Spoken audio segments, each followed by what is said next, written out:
Division I AA Bowl here in Pittsburgh between the visiting Wagner Seahawks and the Duquesne Dukes. Hi, I'm Ray Goss with former football coach Brian Cleary, now current athletic director at Duquesne University. And Brian, how about assessing this matchup between these two outstanding teams? Well, I think you have two teams that are very evenly balanced, Ray. I think you have two great coaches. Walt Hamline, 13 years at Wagner College, been to the postseason 7 times, and won a Division III national championship. And Greg Gattuso here at Duquesne, who's done an excellent job in his 3 years.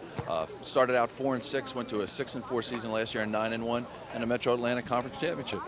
A couple of interesting aspects to this ball game, Brian. Certainly Wagner, being in the bowls the last couple of years, have an experience edge, do they not? Well, I think absolutely. I think, I just mentioned Walt Hamline's been in postseason play. It's not a new experience for the Wagner kids. However, the Duquesne kids have really come into their own this year. They've improved as the year has gone by. They've won 8 straight. They have a lot of momentum, and they're playing at home, and that's always an advantage. Speaking of home, we have the artificial surface here, and the Wagner players aren't used to that. It's a very nice facility here at Arthur J. Rooney Field, and I think one of the reasons the game is being played here. Talk about it. Well, I think, anytime this type of year, at this time of year, the weather always comes into play, and I think, we've had some snow in Pittsburgh this week, but the field is great, and, Wagner had an opportunity to work out here yesterday, and they've played games on turf. I mean, maybe not as many as Duquesne has, but it certainly, it puts the result of the game into players' hands and not in weather. Two great runners for each team, Bill Green and Keto Lockwood. Billy Green is a real story, Ray. He didn't even start until about his 5th game of his junior year. Came into his own this year with over 1,200 yards rushing. Has done a remarkable job. Keto Lockwood, not a good name around Duquesne. 2 years ago, Duquesne kicked a field goal with 50 seconds left to go ahead 24-20. Kicked off. Keto Lockwood ran it back for a touchdown for a Wagner win. So Keto's had a great career at Wagner, also a very skilled running back, and I think 2 of the finest on this 1AA level. These two teams have met twice before. Wagner's won them both. This is Duquesne's first bowl since January 1st, 1937, when they won in the Orange Bowl 13-12 over Mississippi State. And we'll have the kickoff for today's bowl game between the Duquesne Dukes and the Wagner Seahawks right after this timeout.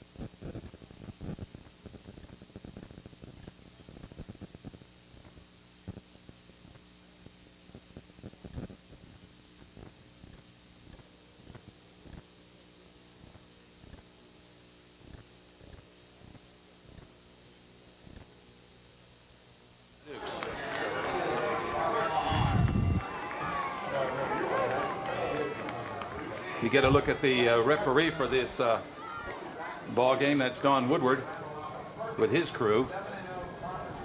And we're just about ready to get underway for this ECAC Division I AA Bowl in Pittsburgh. Good kickoff, headed downfield and taken at the 7-yard line. DeFazio comes up the near sideline across the 20 to the 27, where the Dukes will put it in play. 1st and 10. Kevin Gilchrist in on the tackle for the Seahawks. Andy DeFazio, a freshman, Ray, does a nice job on the return there. He's had a good year. He's seen most of his duty as basically a return man. So Dukes will have it at the 28-yard line with Loya, the quarterback, under center. Out of the I set, Green dots the I, wide outs both ways. Fake play action. And incomplete, thrown behind the intended receiver, Rosado. So Loya off the mark on the hook pattern at the 40-yard line will bring up 2nd down and 10. Wagner, a very good team against the rush, Ray. They've held their opponents to less than 150 yards rushing per game this year, and one of the leading teams in the country against the rush. And Greg Gattuso goes with a play action there to try to, maybe get them sucked up, and Loya just does not connect with Rosado. Split backs this time with deep set Green. Loya against the 4-man rush. It is Green to the outside. Turns a corner, gets yardage, and is out to the 35-yard line. A pickup of about 8 will bring up 3rd and 2 for the Dukes on their first possession, just underway here at Arthur J. Rooney Field in Pittsburgh. A nice job by the offensive line there, Ray. The left side of the offensive line very strong for Duquesne, and it's been sort of the bread and butter that when they go left, they've always had success. So another nice job. It's about 3 yards to go on third down. Let's see the situation as Rosado goes to the left, Neely to the right, the 2 top receivers. They set up in the eye with Loya under center, Brasillo. It is Green, and he'll not get the first down. Stopped a couple of yards short, making the defensive penetration for the Seahawks. It was Jason Scholes, a sophomore D-back, who came up, and it'll be punt formation. Bruce Nelson, the punter, in for the Dukes.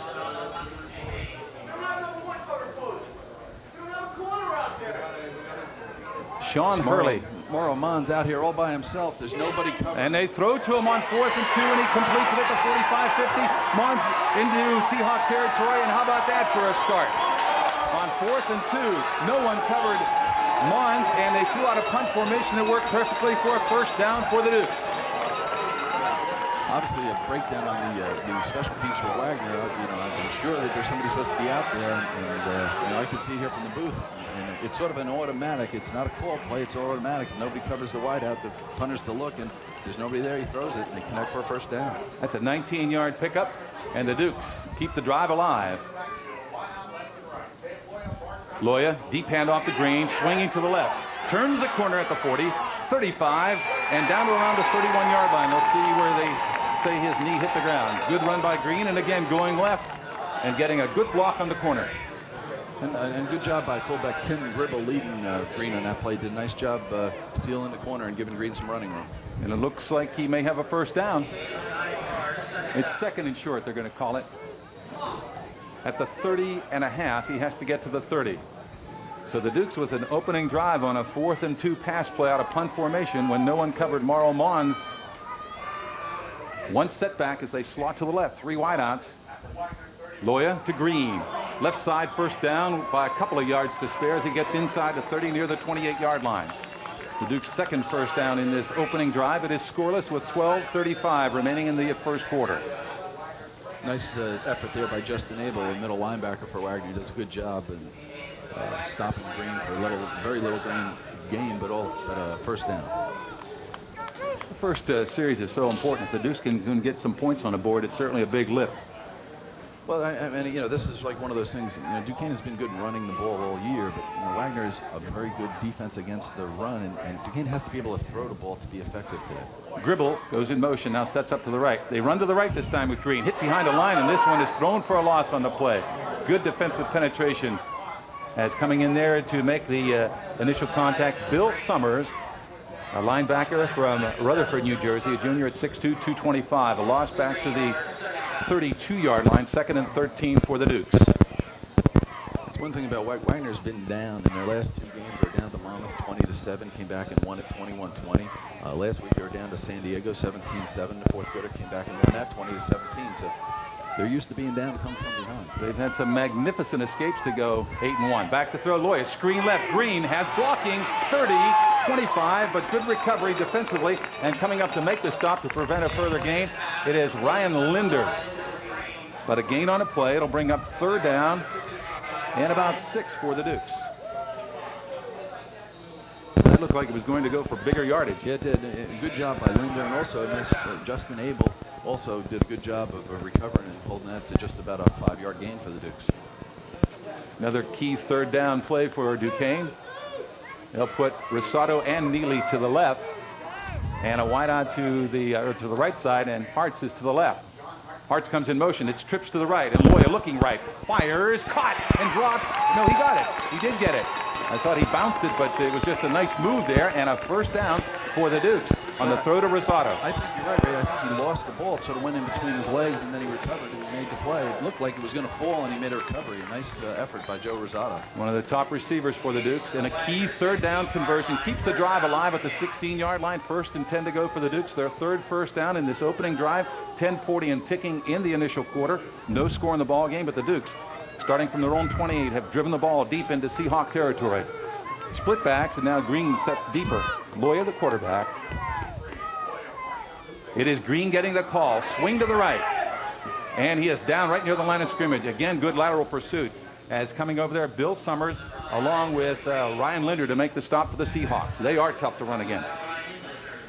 Well, that's been their success all year, right? They've stopped the run, stopped the run. The people that have been effective against Wagner, people have been able to throw the ball, and I think that's what the Dukes are looking at today, and that's where Greg Gattuso, I know, has come in with the intent that they have to be able to throw the ball, because if they can throw it, they'll loosen them up against the run. Second and a long 9 at the 16 of the Seahawks. Neely left, Rosado right. Gribble in the slot to the right. Now he goes in motion right to left. Loya straight back to throw. Flag down. Flips it. And to Gribble. He pulls it in for the reception at the 13-yard line. Short game, but a flag on the play. Yeah, I think you're going to see a legal procedure on the Dukes there, right? Yeah, the legal shift is the indication by the referee, Don Woodward. The option goes to the Seahawks to elect to take the penalty or the gain to the 13. It would bring up a 3rd and 7. And they're going to take the walk-off. Trying to get him farther out of field goal range if indeed the Dukes come up dry on the next couple of downs. The walk-off takes it out to the 22-yard line. Second down and 15 for Duquesne.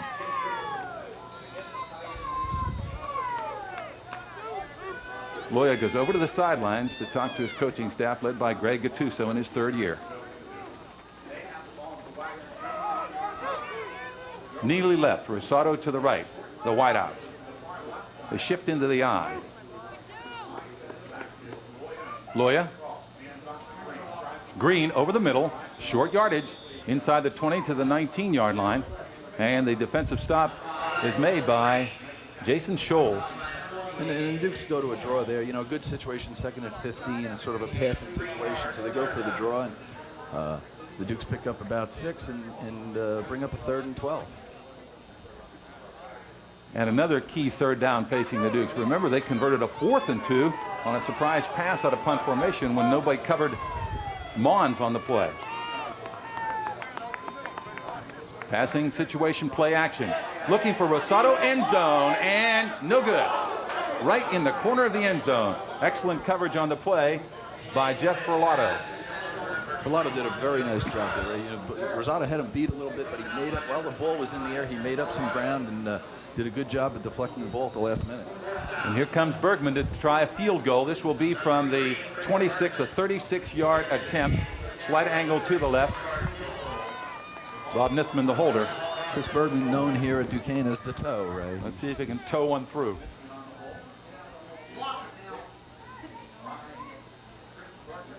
Long count. Pass from center is a good one. It has the distance, and it is good. Bergman nails a 36-yard field goal. And with 8:34 to go in the first quarter, the Dukes take the lead 3-0 over Wagner. That was a nice drive by the Dukes on the opening possession, and although they came up short of the end zone, Brian, they got some points on the board, and that's what they wanted to do. Absolutely. I mean, I think the most important thing in the first drive is to get something out of it. And you know, they were stopped in 3 plays, and it looked like they were going to punt, and a defensive lapse by Wagner, you know, and the Dukes taking advantage of it with the punter making the pass to Mauro Mons to pick up a 19-yard gain and a first down, and gave the Dukes some momentum. Picked up a couple more first downs and got 3 points on the board, and they're ahead of, and that's where they want to be. Overcast day here in Pittsburgh. The temperature around 40 degrees. We had rain earlier, but it's a great day for football in the middle of November in Pennsylvania.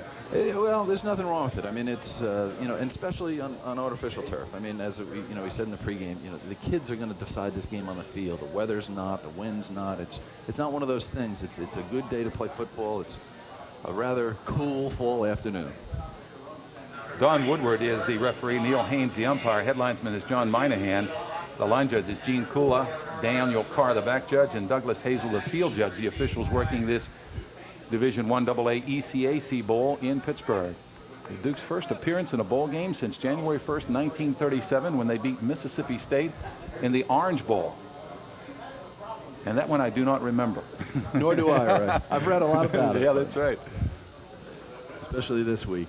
You know, it's been one of those things. You know, the Dukes were on ESPN the other night, put the Dukes logo up there, talked about their first bowl game since Mississippi State. So Bergman approaches. Gets a high end-over-end kick. Headed downfield and taken at the 10-yard line. Across the 20, that's Lockwood, and he comes all the way to the 34-yard line.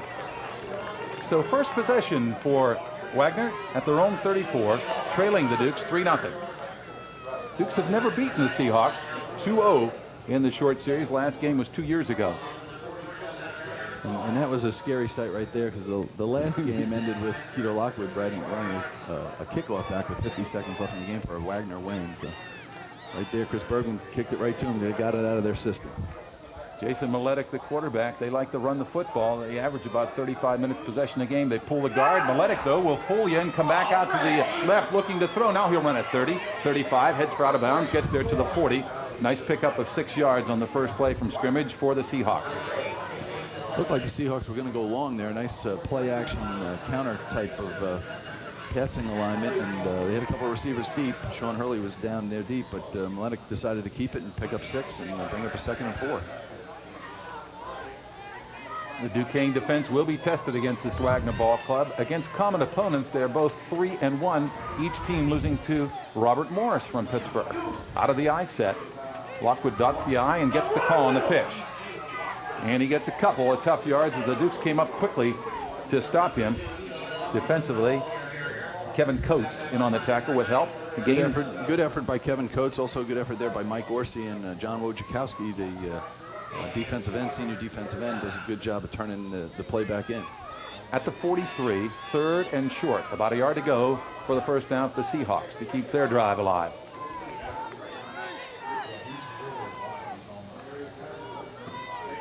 Double tight end with one flanker to the right. Dukes are reading run. And they get it from Lockwood. He's hit behind the line. He didn't get it. Great defensive stance by the Dukes. Well, sort of surprises me a little bit, Ray. I thought they were going to try to go something more of a quick hitter. It looked like Lockwood was trying to get a little bit more outside, and his hesitation led to it just took too much time in the penetration of the Duquesne defense. So nice effort by the Duquesne defense. Wojciechowski was one of the first people there for Duquesne. Frankie will punt it for the Dukes. And Rosado in single receiving safety. Line of scrimmage, the 43 of Wagner. Kick is away, end over end. Rosado makes a catch in heavy traffic, battles his way to the 27. A gutty catch by Rosado there. But a good job. You know, I mean, Rosado, he did a good job. He caught the ball and he went forward. And he picked up a couple, 3 or 4 yards. And you know, that's how he's coached to do it. You know, if you can catch it, you can get some positive yardage, go for it. So the Dukes with a 3-0 lead, 7:02 to go in the first quarter of this ECAC Division I AA Bowl here in Pittsburgh. They'll come out of the huddle with Dave Loya, the sophomore quarterback, to run the attack. Gribble, the fullback, and the deep back is Green. Green gets the call to the left. Neal behind the line comes back up to about the 25, lost about a yard on a play. Good defensive penetration by Wagner. Vincent Fife, I think, was the first one in there, Ray. He did a good job penetrating, and he slowed Green up. Didn't make the tackle, but he slowed him enough that he got some help and for a 1 yard loss. Mark Price then come up to put the clamps on him. Well, you were right earlier, Brian. The Dukes, I think, are going to have to pass to loosen up this defense, and maybe then the run will go. Sometimes you say you run to pass, but you can do the reverse, as you know. Twins right. Loya rolling right. Two-man pattern, sideline. Rosado there has the catch at the 43. Beautifully timed pass. Rosado never made the break until the ball was in the air, but that's excellent execution by the Dukes on a first down. Excellent throw by Dave Loy, and as you said, Ray, I mean, Rosado, the ball's in the air, he turns around, makes his cut, the ball's right there. All he has to do is catch it, does a nice job doing that. Well executed, good blocking on the perimeter for Dave Loy by Tim Gribble. Sort of took down the defensive end and gave Loy plenty of time to throw the ball. A 17-yard pickup as you watch it. See Gribble with the block there. You see Green out in front, plenty of time. And as you can see, Rosado right there. And just flags fly as the Dukes line up, and it appears to be against Duquesne for movement. A couple of penalties have hurt the Dukes, but they lead it 3-0 with 6:02 to go in the first quarter. Illegal procedure, the call by Don Woodward, the referee. Marks it back to the 37, 1st and 15 for the Dukes. With Brian Caleri, Ray Goss reporting to you from Arthur J. Rooney Field on the campus of Duquesne University in Pittsburgh. Twins right, Neely and Rosado, the two favorite receivers for Dave Loya. They shift into the eye. And Neely goes in motion. Play action. Good protection. And did Rosado make the catch? No. Trapped ball, says the official, who slides to make the call. It'll bring up a 2nd down and 15 at the 37 for Duquesne. Nice effort there by Rosado, trying to come up with the ball a little thrown a little bit behind him, but he tries to make an effort, just comes up a little short. And not a bad pass by Loya, because the defender, if it's a little higher, he may have a better shot at it, so he threw it only where Rosado possibly could catch it. And also Ryan Linda, the outside linebacker for Wagner, put a lot of pressure on Loya, and he had to get rid of it a little bit sooner than I think he wanted to. 2nd and 15. Play action again. This time, excellent protection. He goes for it all, and there's a man there, Neely. He's got it in the open at the 20, 15, 10. They'll not catch him. Touchdown, Duquesne. As it goes 63 yards for the score, and the Dukes lead it 9-0 over Wagner with 5:27 to go in the first quarter. How about that throw, Ray? I mean, that's an incredible throw. I mean, the ball was right on his fingers. Neely does a great job of getting open, but the ball was put right there. Fabulous throw by Dave Loya. Absolutely, and Neely, like you say, he must have had stickum on his hands, because I was seeing that ball slipping off, but it just caught right there, and he just legged it in. You knew they wouldn't catch him. He had enough of a lead. And the Dukes tally long distance to lead at 9-0, and Bergman will try to add the extra point.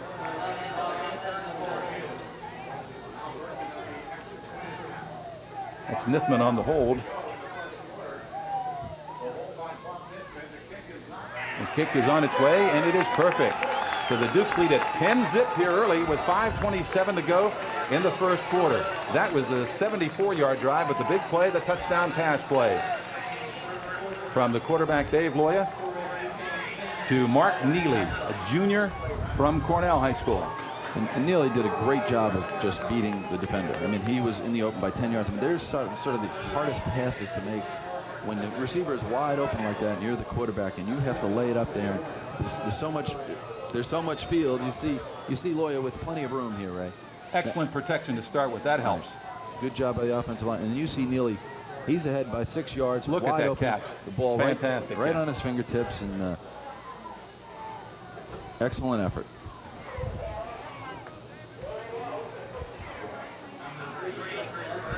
And Bergman with the extra point, 10-0. The Dukes jumping out on top. Just where you want to be in a bowl game like this. Especially when Wagner comes in, you know it's going to be a tough game. They have the experience. They've been in the bowls the last couple of years. This is the 3rd year for the ECAC bowl, and they've been in the last 2. They won it 2 years ago and lost last year. Well, 2 years ago they played Iona, and Iona had beaten them earlier in the year, so it was basically a rematch. And Iona had beaten them 31-14 in the earlier game. They went to Iona and beat them 32-zip, so they got their revenge that year. Bergman for Lockwood. He'll take it at the 11-yard line, bobbles it a bit, comes across the 20, and lands at around the 25. Good coverage by the Dukes. And down there initially it was Trevor Osborne from Seton LaSalle. A lot of Seton LaSalle grads on this Duquesne team, and of course Greg Gattuso was the high school coach at Seton LaSalle. A lot of Western Pennsylvania kids, Ray. Really 78 WPIL players on the Duquesne roster. So Coach Gattuso's done his recruiting basically local in Western Pennsylvania. Miletic, the quarterback, out of the eye set with Lockwood dotting the eye. Lockwood gets the call, goes to the right, short gain on the play as Nickerman, the defensive leader in tackles for the Dukes, makes the stop from Seton LaSalle. Joe Nickerman. Also good help from Mike Orsi, the nose guard. Gain on the play of 3 yards, 2nd and 7, out to the 28-yard line.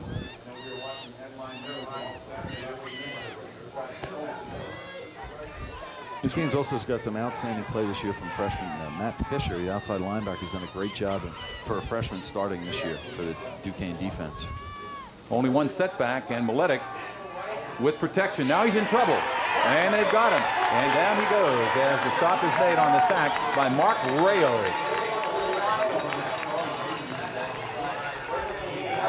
Let's see where they spot the ball at the 22 32-yard line. Will bring up 3rd down and 13 for Wagner. Rayo does a nice job beating the offensive tackle here, takes it to the outside. Maletic sort of stepped back from the pocket. She probably should have stepped up. He would have avoided the rush, but Rayo was right there for a nice sack. You take another look at it. You have Rayo in there first. Orsi and Wojciechowski helping out. Passing situation now definitely facing Maletic. He splits his back. Straight back. Standard 4-man rush. Maletic steps up. He'll run the football. And he is tumbled down around the 30-yard line as defensively the stop is made by Kevin Coates. It'll be punt formation again for Wagner.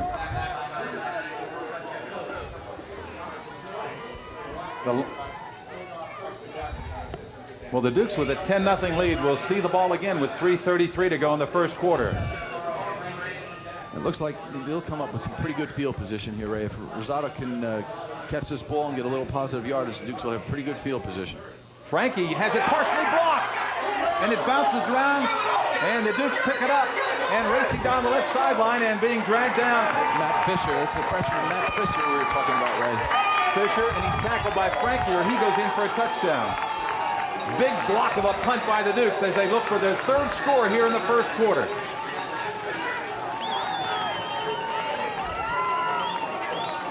The line of scrimmage will be the 15-yard line. You know, Frankie's first punt, Ray, he really took a lot of time. It almost got blocked, and there was no pressure at all on him. I think the Dukes went a little after this one to say, hey, let's take a shot at this. And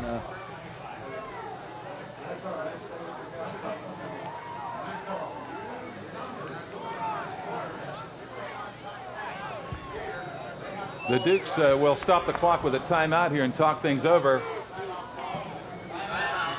With Brian Caleri, Ray Goss reporting to you from Duquesne University as you get a good shot of the Mon River here. The Dukes with 1st and 10 at the 15 after the block punt by Amick.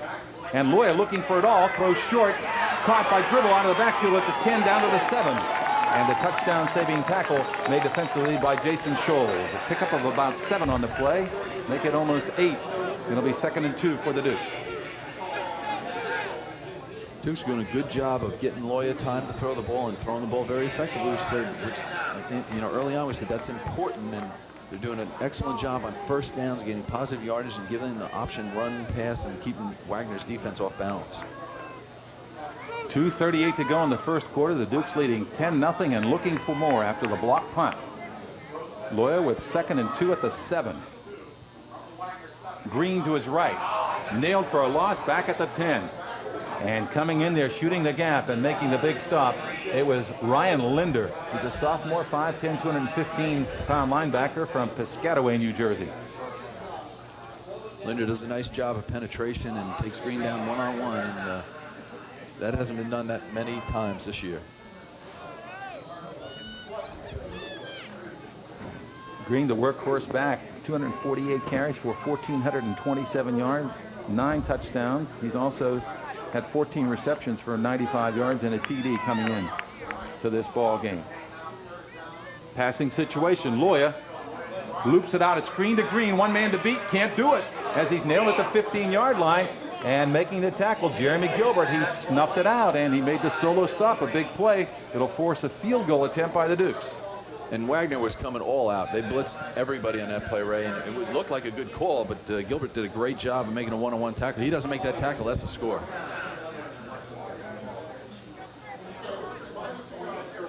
Dukes will attempt a field goal. And Bergman again, the snapper is Kesey. It'll be a 32-yarder, slight angle to the left. Smithman the holder. Pass from center is a good one. Kick has the distance, and it is perfect.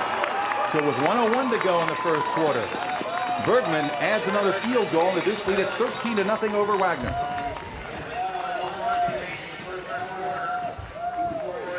Well, Wagner, as I mentioned earlier, Ray, has started slow in their last several games. Matter of fact, they've come back from behind on 4 different occasions to win, but last week or 2 weeks ago, they were down to Monmouth 20-7 in the first quarter, down 20-0, came back and won at 21-20. Last week they're down 17-0 to San Diego and came back and ended up winning that 20-17. So, I mean, the good thing is Duquesne's in the lead. The bad thing is Wagner's used to coming from behind, so the Dukes have to be aware. And I'm sure Greg Gattuso wants as big a lead as possible, so there's not enough clock left to come back in the fourth quarter. Well, it looks like, I mean, the Wagner kids this year have faced adversity several times and found a way to win. And I'm sure that's what Walt Hamline's going to be telling these kids. Hey, we've been down before, and I'm sure that Greg Gattuso is going to tell his kids, hey, they've come behind 2 or 3 weeks in a row, so you can't let up. Keto Lockwood has run back the first 2 kickoffs, and with him back there, number 4 is their other fine running back, Rick Cyril. He replaced Lockwood when he was injured, and he's an outstanding runner. Bergman to boot it off. 13-0 the Dukes. He really gets it up there. Lockwood drifting back will take it at the 1-yard line. Far sideline return. 10. Slides down as he slips on the artificial surface trying to make a cut. So the worst field position to start with for the Seahawks around their 16-yard line. And they've sort of been a little tentative on offense so far this afternoon. It'll be interesting to see what Walt Hamline comes up on this series. Because now you're down 2 touches. They have to put a couple of first downs together. They have to get a drive. They have to get a little momentum going. They've really sort of been out of sync offensively. Let's see if they change their game plan at all. They like to run the football. Miletic, the quarterback. And Miletic, play action to his left. Fires down the sideline on the comeback pattern, sliding at the sideline. Incomplete. On the sideline was the intended receiver, Kevin Daniel. So it's 2nd and 10. From the 16-yard line for the Seahawks. I think Miletic took a little too long to throw that ball. He had his receiver open, and Daniel was down there, and he had run a nice pattern, was open, and Miletic just came up a little short, a little too late, and sort of let him out of bounds. The Dukes with all the momentum here, but this is a 4-quarter game, and we still have almost 3 quarters plus to go. 50 seconds remaining in the first. 13-0 Duquesne with a touchdown and 2 field goals. 1 setback. The draw goes to Cyril. He comes over the middle, and he gets to the 25-yard line. Or that was Dorosky. Correction, number 6, the fullback, running the football. Looks like he's a little bit injured Yeah, here. he is. Nice effort. He picked up just about 10. It's going to be real close to a first down, I think, right? And they attend to Dorosky on the field on the pickup right up the middle. Dorosky goes off. He seems to be all right. It is 3rd and short at the 25 for the Seahawks. Fumble, picking it up, though, is Miletic trying to leg it for the first down and gets it as he gets out to the 30-yard line. Wagner was fortunate there. Miletic, who can run the football, did on that occasion. Well, he got a lucky bounce, too. You know, that ball takes funny bounces, and, you know, that was just going to be a little toss to his back. The ball bounces, and, you know, when that happens, defenders all sort of go towards the ball and their natural instincts, and Miletic picked it up and ended up getting a first down, and Wagner really needed that first down. Bob Nithman, senior D-back, came up to make the stop for the Dukes. Line of scrimmage, a 30-yard line for Wagner as the clock ticking down. I don't think we'll get another playoff here before the quarter. And there it is, the end of the first quarter in this ECAC Division I AA bowl game from Arthur J. Rooney Field on the campus of Duquesne University in Pittsburgh with a score. The Duquesne Dukes 13, the Wagner Seahawks nothing.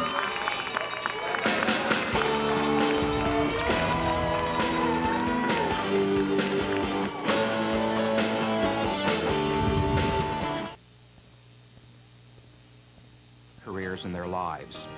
It is so important for college students to be in touch with the real world. And Wagner is the only college anywhere that sits atop a hill overlooking Manhattan. It's the richest cultural center in the world, and it's the top of the professional ladder. At Wagner College, you're reminded every day that your highest aspirations truly are within reach. What's a girl got to do to get on one of these commercials? What would you do to be in a beer commercial? Everybody here is drinking our city. I can see that tonight. Yeah, I see the light.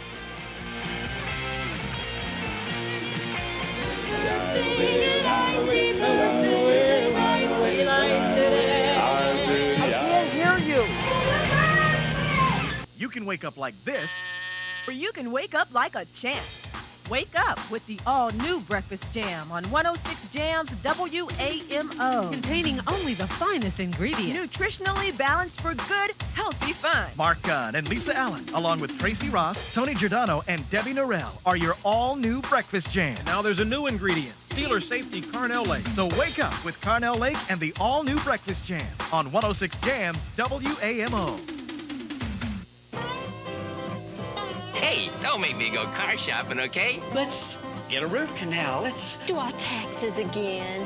Let's go visit your mother. Let's eat some pickled eggs and warm the dog. Car shopping? I don't say so. Let's go to Beatty Chevrolet, where the only thing lower than the price is the pressure. Beatty Chevrolet. Carnegie exit Parkway West or I-79. So very nice. Mileta getting attention on the field.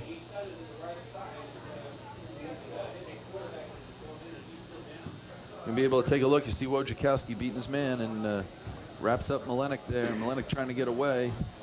Then he gets help there from number 45, Todd Emick. And it's difficult to see what the injury is to the leg, it appears, as they treat him. They've got it twisted underneath him when he went down, trying to fight that off that tackle by Wojciechowski. Well, Brian, the Duke's performing extremely well in this bowl game.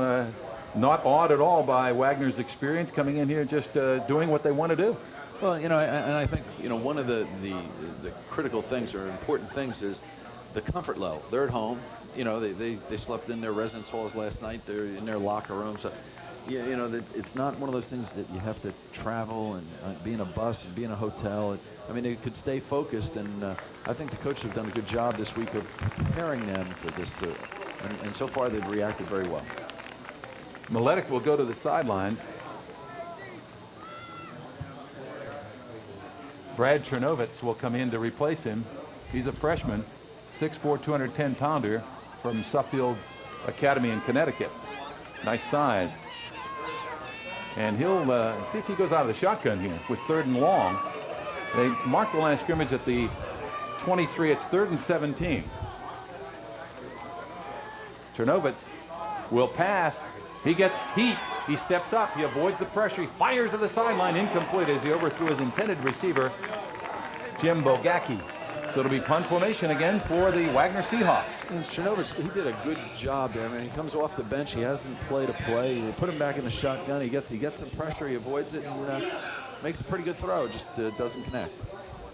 Well, Frankie will try to punt again. Last time they blocked it. The first time they came close. Let's see if he gets it away a little more quickly. Rosado to receive. And let's see if the Dukes go again with a rush.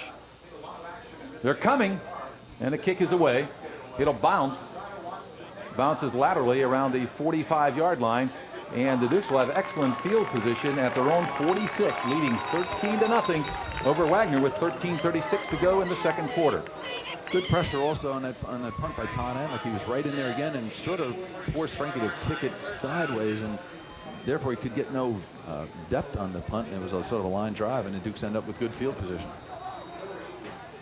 Dave Loya in to pilot the attack for the Dukes on the season. 108 for 188 in his passing.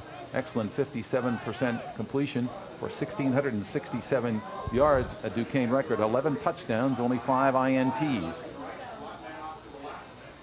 Green gets the call. Left side, gets only a couple as a trip-up tackle is made defensively by Mike Bugnasco. Bugnasco does a real nice job there, beating the offensive line, comes over and makes the tackle on Green and holds him to just a very short gain. 2nd and 9 for the Dukes at their own 47-yard line.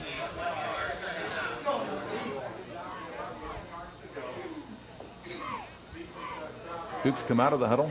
They send Rosado to the right. Twins to the right, actually, also out there with him. It is Neely. And back to throw. 4-man pattern. Deep over the middle again. Way overthrown, throwing for Neely on the post, but he overthrew him that time. Coverage by Jeff Ferlato for the Seahawks. It looks like they're trying to isolate Neely with Ferlato one-on-one. That's what they did on the touchdown pass, and looked like, again, they go into a spread formation. Wagner in a man-to-man defensive set there, and they're matching up Neely with Ferlato, trying to go for him. Todd Twinner in the ball game for the Dukes. 3rd and 9 for Duquesne. Loya, play action, loops it over the middle. Schwinner overthrown at the 30-yard line. He had him. And you know, that's something obviously the coaches saw in the film, because I mean, nobody guarded Schwinner on that play. I mean, he just was wide open down the middle of the field, thrown a little too far, but a good effort, and obviously a good job by the coaches to see that. Bruce Nelson will punt for the Dukes.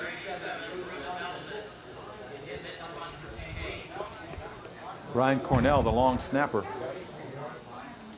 as back to receive Sean Hurley.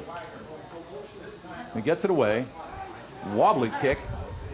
It bounces. Dukes try to get out of the way of it, and it's down around the 22-yard line by Nithman.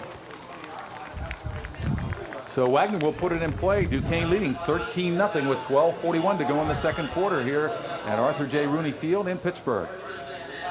And you know, the Dukes in that series sort of went for it, right? I mean, they went to Neely deep, then they went to Schwinner deep. They're trying to put this one away. You know, Coach Gattuso and his staff probably looking and saying, hey, listen, if we can get one more, we can get them to start hanging their heads, and you know, went for the big ones there.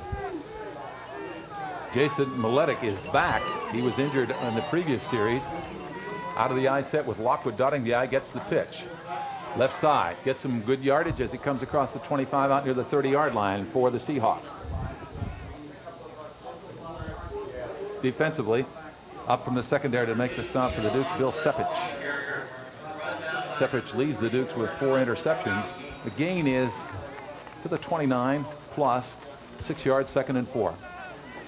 I think you might see Wagner getting sort of back to basics here. They have to get some type of some feel for this game. Offensively, they've really struggled. They've had pressure, you know, every time they've tried to throw. And you might see them getting back to basics, just running the ball, the thing they do the best.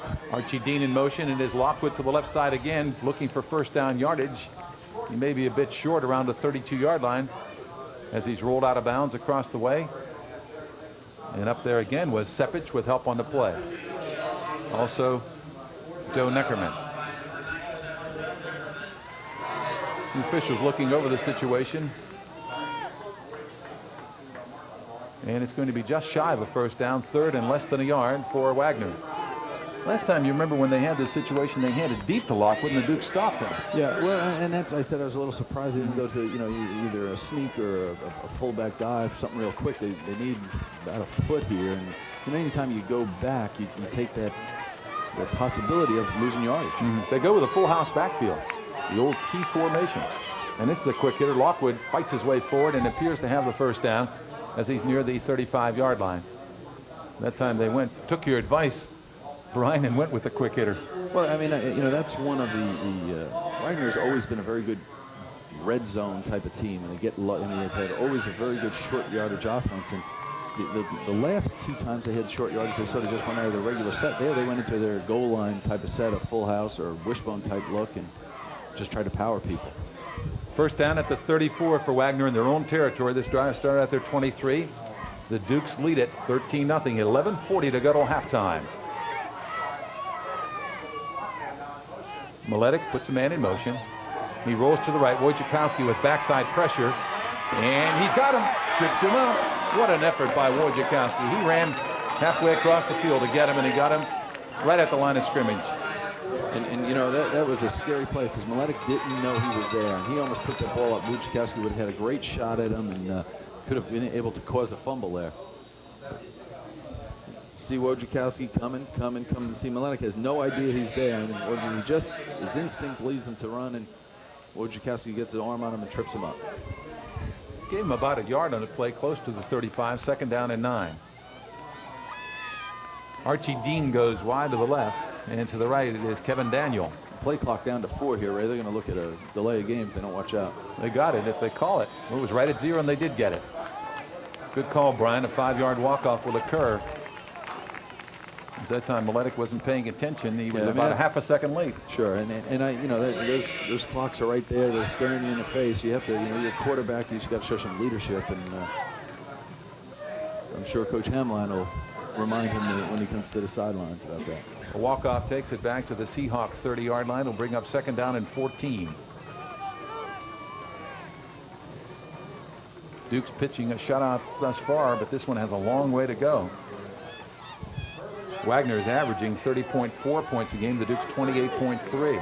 Wagner allowing 15.8, the Dukes 19.5. Lockwood over the middle. Wojciechowski again on the ankles, makes the tackle at the 33-yard line. Some help with Mike Orsi and Kevin Coates also in on the tackle, so good team defense on that play, right? 3rd and 11 for Wagner as they make some changes.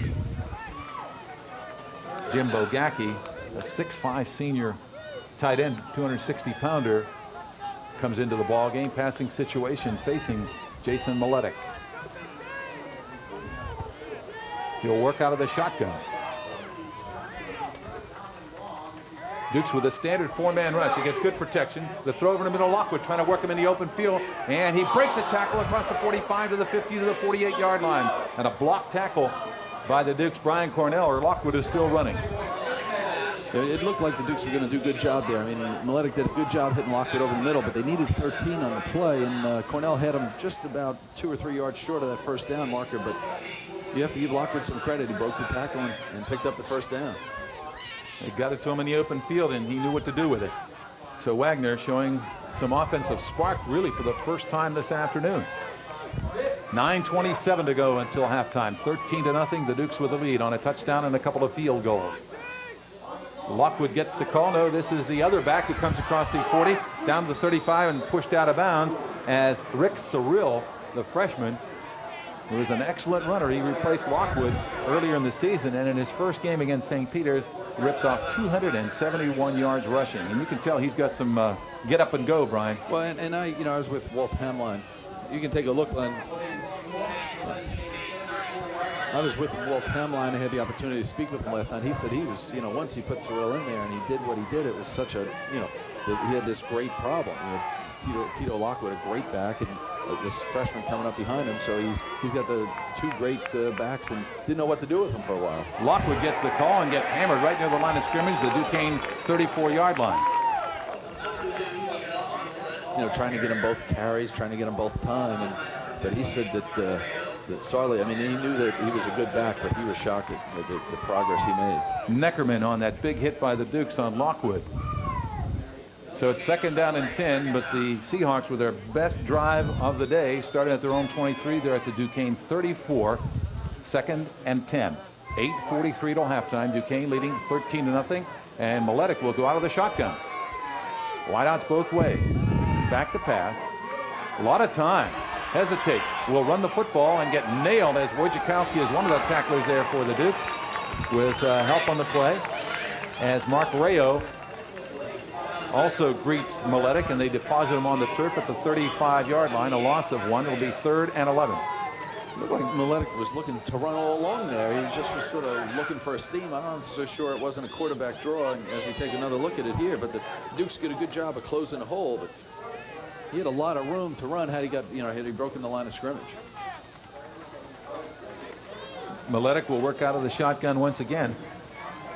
Kevin Daniel is wide to the right, and Archie Dean to the left. Good protection again. He throws. Man here. Lockwood drops the ball, and the wide open at the 33-yard line. He had a man bearing down on him, Bill Sepich. So let's see what they do here on 4th down and 11. You're down 13-0. Coach Brian Caleri, what's the call? Well, you're sort of in a predicament here. I'm not so sure that you're going to take a look at this pass to Lockwood. Right in his hands, he drops it. Sepich, as you said, unless Lockwood breaks the tackle, that's not going to get your first down anyway. It looks like, they're going to go. You're on a 35-yard line. You're going to punt. If it goes in the end zone, you pick up a net of 15 yards. And it's, it's a bowl game. It's the last game of the year. You go for it. They put trips to the right, among them Lockwood. And rolling to the right, getting some heat. He steps up. The pass all open and complete down to the 8-yard line is the wide receiver, Kevin Daniel. Big conversion on 4th and 11 at the 35. 1st and goal for the Seahawks. And a nice play there by Miletic. He did a good job of delivering the ball. Daniel runs a nice pattern, runs it out, comes to the sideline, and is wide open. Miletic does a good job of delivering the ball for a first down. 27 yards. So Miletic right there. You see Daniels down here wide open and right in front of Niffman. And Cyril gets the call. 5. He's heading for the end zone. He's in, standing up for the score. And with 7:38 to go till halftime, Wagner is right back in it. They trail 13-6 as Cyril took it in from 8 yards out. Cyril has certainly a great burst of speed. I mean, the carries he's gotten, he's shown great speed, great ability. I mean, he just took off right there, Ray.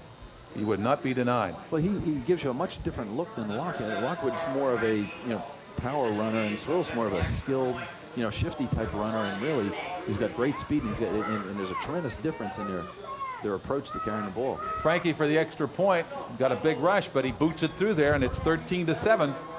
And this Wagner team is right back in it. That was a 77-yard drive. And this game heats up. 7:38 to go till halftime. 13-7 in favor of the Dukes over Wagner. We'll be back right after this timeout.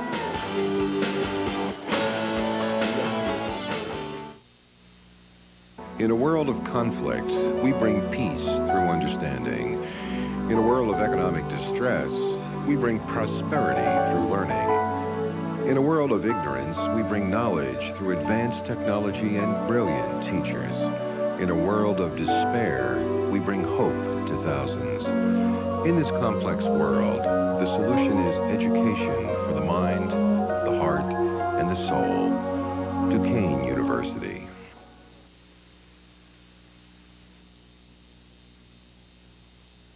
Breaks a tackle. He's at the 30 to 35-yard line. Excellent return by Rosado. And making the tackle, or Rosado still running, it was Jason Schultz. The starting free safety also on special teams. Schultz does a good job of saving a potential big return right there. Well, Wagner, you didn't think they were going to pack their tent in and head back to New York State. They're right back in this. As I said earlier, I mean, they're sort of where they're accustomed to being. When they're down, I guess it sort of sparks a light in them or something. But they certainly didn't appear to be ready to play right off the bat. But they're in a game now. It's up to the Dukes now to see what they can do offensively. And Green gets the call, comes over the middle, spins out of the arms of one tackler, but then he's nailed. Nothing but white shirts around him, got maybe a yard to the 36. And on the bottom for the Seahawks, Kevin Moran, helped out by Justin Abel. Gain of 1, 2nd and 9 for Duquesne. And that's what Coach Gattuso has to be worried about. I mean, Wagner's going to gang up on the line of scrimmage. He knows it, and that's why they're going to have to take a look at throwing the ball a little bit more, because, or on more occasions, especially on first downs, because if they stop you on first down, then they force you into that 2nd and 3rd and long, and they get you where they want. Little mix-up by Duquesne is Neely and Rosado were both heading one way, then went to the other way. And Loya calls a timeout. So with 6:50 to go in the half, the Dukes leading 13-7 over Wagner. We'll be back right after this timeout. In a world of conflict, we bring peace through understanding. In a world of economic distress, we bring prosperity through learning. In a world of ignorance, we bring knowledge through advanced technology and brilliant teachers. In a world of despair, we bring hope to thousands. In this complex world, the solution is education for the mind, the heart, and the soul. Duquesne University.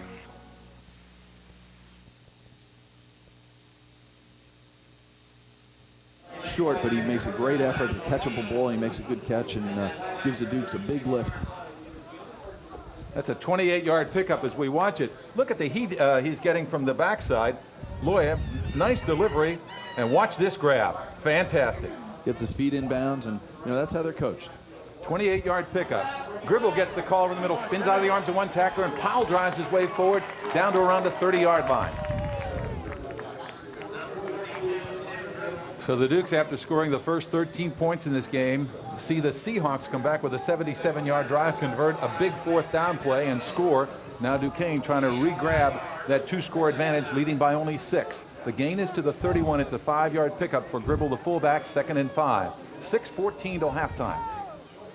Twins to the right. Neely and Rosado, the top receivers for the Duke. Repositioning Green, the deep back. Motion man is Gribble. Does that mean they're going left? They sure are. To the left side. Green hit near the line of scrimmage and brought down on a good tackle. And let me tell you something. That tackle by number 1 sort of saved the day here and I think it's a number change, right? It I think is. that's Rich Abri's It is. That's who it is. It was a number change, and that's why he's not here. But if he doesn't make that tackle, they did a great job on that left side of the offensive line. Green with a tremendous career here at Duquesne. It's 3rd down and 3 for Duquesne. Offset eye. Loya, straight back, quick one, overthrows his intended Rosado. He was open. Now a decision for the Dukes at the 29-yard line. They're in 4-down territory. Do they go for the long field goal? I wouldn't be surprised to see if they don't go for it, to see, give Bergman a chance. I mean, he's got a good leg, but it looks like they're just going to go for it. They need to get to the 26, so it's 4th and 3. Schwinner coming out of the ball game. Loya conferring with Coach Greg Gattuso on the sideline, as he does on every offensive play, prior to relaying the selection to his teammates. 3 wide receivers. John Hart's to the right. Back to throw. A quickie out. Man there. Complete. First down. Neely with the grab on the 4th and 3. They take it to the 20. They needed 3. They got 9 on the play, so that'll keep the drive alive for the Dukes. And basically the exact same play, just a different formation, different receiver out there. Goes out about 6, turns around, and had plenty of cushion. The Wagner defender gave him plenty of cushion. And Loya does a good job delivering the ball for the first down. Dukes on a drive that started at their own 35-yard line following the kickoff and the Wagner touchdown. 5 minutes to go till halftime. Rosado in motion, split backs, passing formation. They look for Neely. They fake him. He's open in the end zone, and he's there for the score.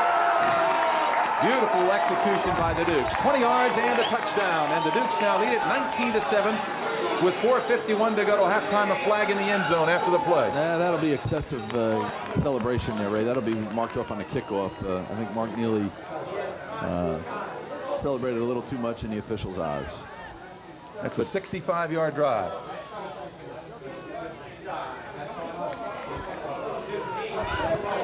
That time they faked the short pass, and Lee suckered in the defender, and he was wide open, wasn't he, Brian? Sure he was. And Loya did a good job there, right? I mean, people couldn't see it, but I mean, Loya did a good job because he had some pressure, was about to be sacked, stepped out of the pressure, and just had enough time to deliver that ball. The penalty will occur on the kickoff on sportsmanlike conduct against the Dukes. Christian Kesey will snap it on the extra point. Bob Nithman, the holder. And the toe, Chris Bergman, looking for the extra point. He has 2 field goals and a PAT thus far.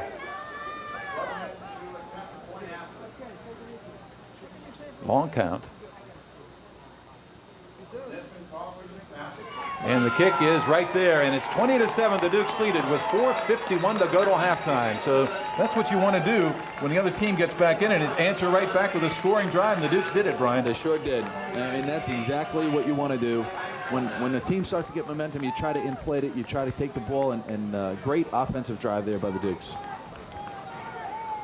You see Loya here, he'll take the ball, and you'll see the pressure he gets, Ray. He's back in the pocket, does a good job. That's the short pass. That's the short one. Well, I thought so, because the touchdown was 20 yards, not 30. That was the first down play, and that's how that set up the TD play. I think we'll have that replay coming up for you. When I saw that replay, I thought, yeah, I thought he threw it from the 20, not the 30. I also knew he faked. It was a pretty good fake. The ball went out of his hand. 4:51 till halftime. This is the ECAC Division I AA ball. And now we'll see the touchdown play. See Loya getting pressure, and he buys a little time as he goes left here, knowing that he has a receiver open. He just needed that extra second. He does a good job avoiding the pressure, and here you see Neely wide open, just backpedaling in the end zone. And the thing that Loya did so beautifully, he just lofted it out there. He didn't want to risk throwing it too hard or too far or anything like that. It was like a fair catch in the end zone by Neely. He has excellent touch. I mean, Dave Loya has gained a lot of poise, and he wasn't even the Dukes starter early in the year. He got a starting nod in the second game and has held it since then and done a remarkable job. Now the 15-yard misconduct penalty means the Dukes will kick off from the 20-yard line. And let's see how Bergman does here. A lot of times a kicker will try to just boot it too far here. So let's see what Bergman does. Wagner should have pretty good position. His kickoff into a crossing wind is fielded at the 32-yard line. As Cyril has it, runs laterally at the 35 and then slips down around the 39, and a flag flies. There might be a... Trevor Osborne was on the tackle. Yeah, I think there was a block in the back from behind there by the Seahawks, so they'll have to walk that one off. Exactly. So that'll hurt their field position. Instead of having it to 39, they'll march back. 3 4s on the board, 4:44 till halftime. Duquesne 20, Wagner 7. Dukes come in the MAC champions at 9-1, Wagner at 8-1. All the way back to the 24-yard line. So the Seahawks put it in play, 1st and 10 to go. That really hurts. I mean, that's a big penalty. I mean, instead of starting off, almost at the 40-yard line, needing 60 yards to get on the, get on the board again, the Seahawks are back on their own 24. Jason Miletic, the junior quarterback from Palisades Park, New Jersey, in to direct the attack. Good size at 6'3", 210. Lockwood dots the I. Lockwood gets the call. Over the middle, big hole. 30, 35, out to the 40-yard line. So he gets it back to where the kickoff was taken. That's how to do it. Lockwood right up the gut. And he takes it to the 41. Nice execution there by the Wagner offensive line. Good size on the Wagner offensive line. 3 all ECAC players back from last year's team, and they've done a good job here in the second quarter offensively. From the 41. Wideouts both ways, out of the I set. Still a lot of clock till halftime, so Lockwood gets the call again and gets out to the 45-yard line. As defensively for the Dukes, in on the tackle, Kevin Coates, a sophomore from West Allegheny High School. 2nd and 6 for the Seahawks as we wind it down to 4 minutes till halftime. This is a huge part of the game here. If the Seahawks can come down and score, it's close at halftime. The Dukes would love to close them off here. Well, I mean, this was, the type of game you sort of expected both teams to be able to go back and forth scoring, and I think that's the type of game you're going to see. Dukes led at the end of one, 13-0. Lockwood over the middle, picks his way to the 50, and has a first down to the 47 of the Dukes before he is stopped in that secondary by Matt Fisher.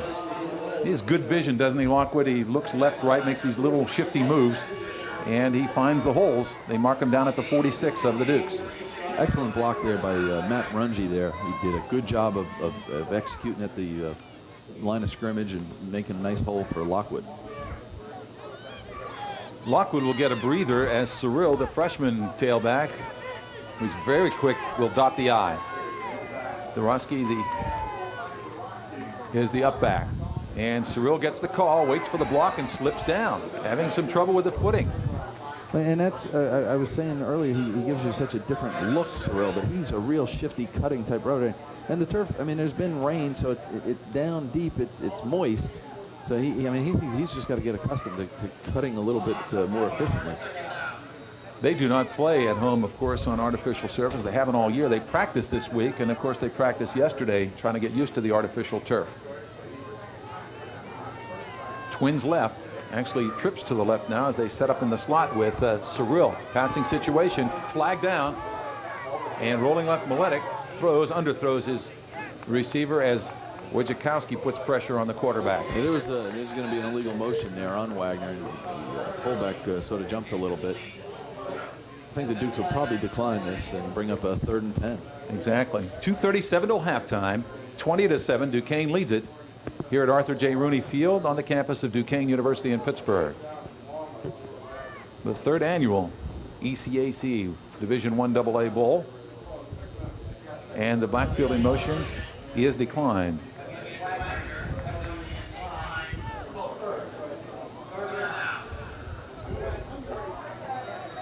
A lot of clock remaining in the second period, so this is a big 3rd down play. The Dukes can hold, they'll force a Seahawk punt.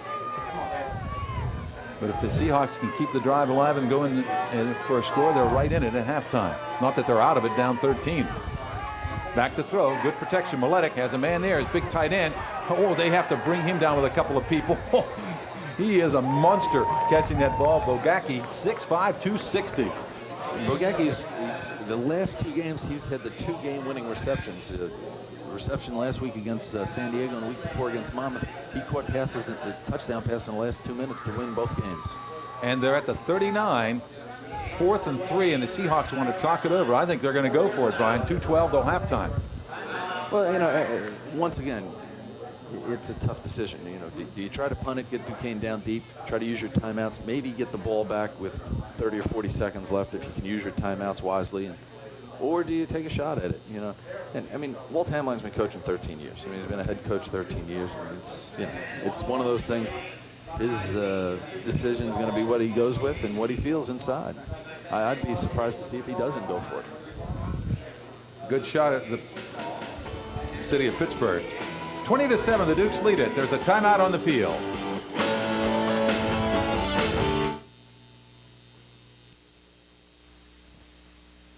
In a world of conflict, we bring peace through understanding. In a world of economic distress, we bring prosperity through learning. In a world of ignorance, we bring knowledge through advanced technology and brilliant teachers. In a world of despair, we bring hope to thousands. In this complex world, the solution is education for the mind, the heart, and the soul. Duquesne University. Miletic rolling to his right, the pass on 4th and 3. They got him! And a big sack by the Dukes. A shirt-grabbing sack by Duquesne's Mark Rayo. Excellent effort there by Rayo.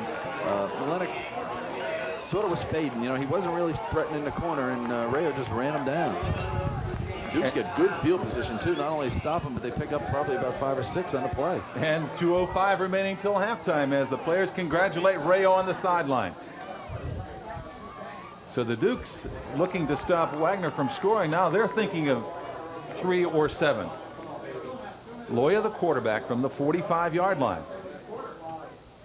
Play action over the middle. Man here, Schwinner has it inside the 40, fights his way to the 37-yard line of the Seahawks as Jason Scholes makes the tackle.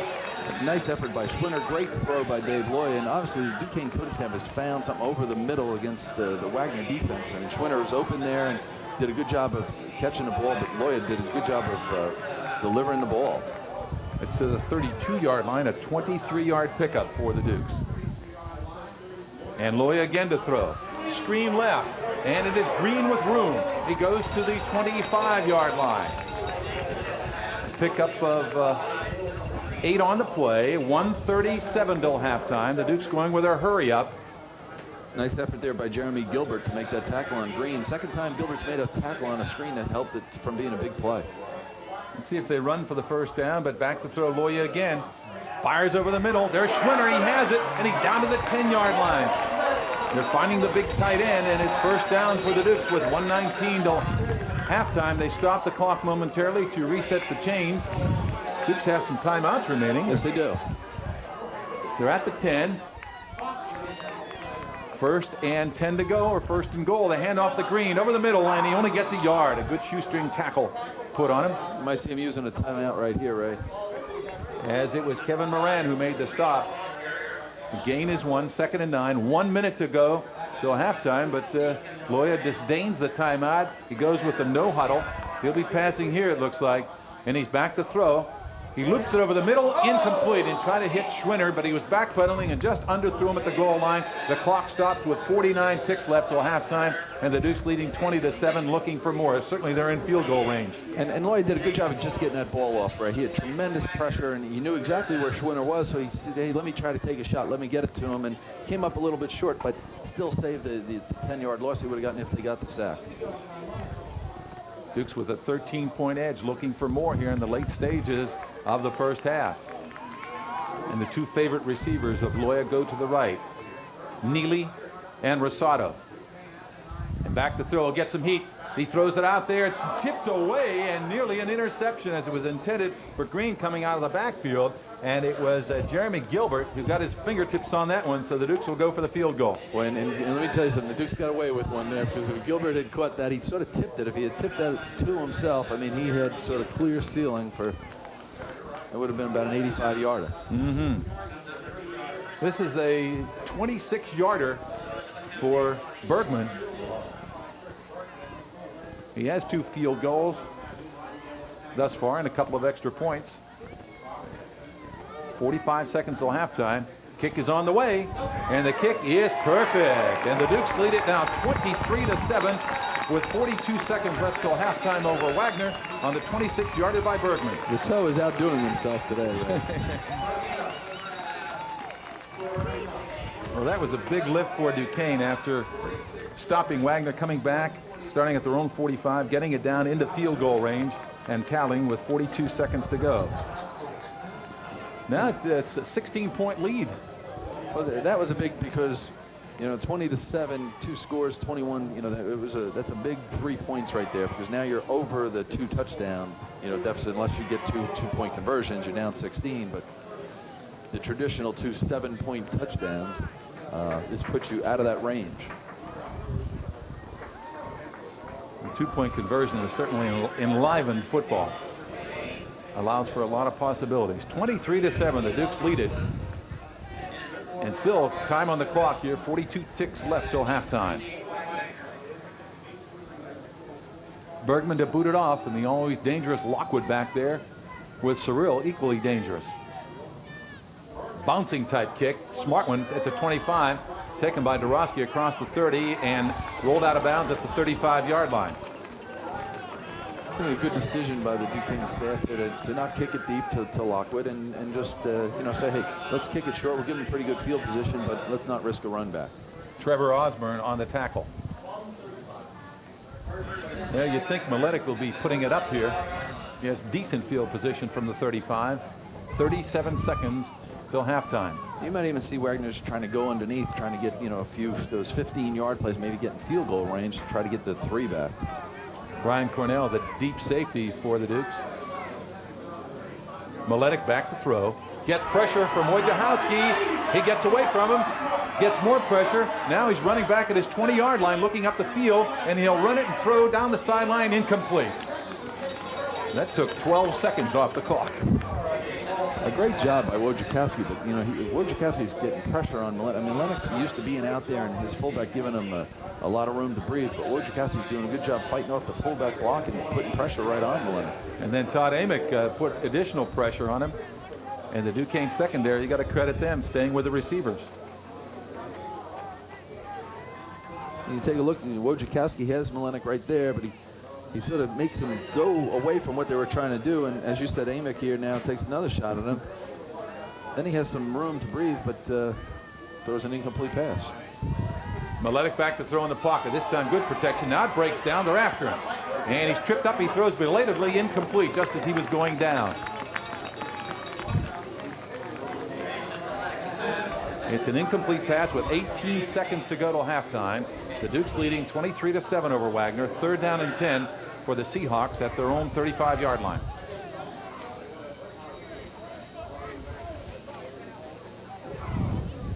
Might they just run the ball here to run out the clock? That wouldn't surprise me in the least, Ray. I mean, it's one of those things that, you know, they might say, hey, let's run this thing. Let's get this half over with. It hasn't been a good one. Let's go inside, regroup, and come back out. Because an incomplete pass would force them to punt. Right.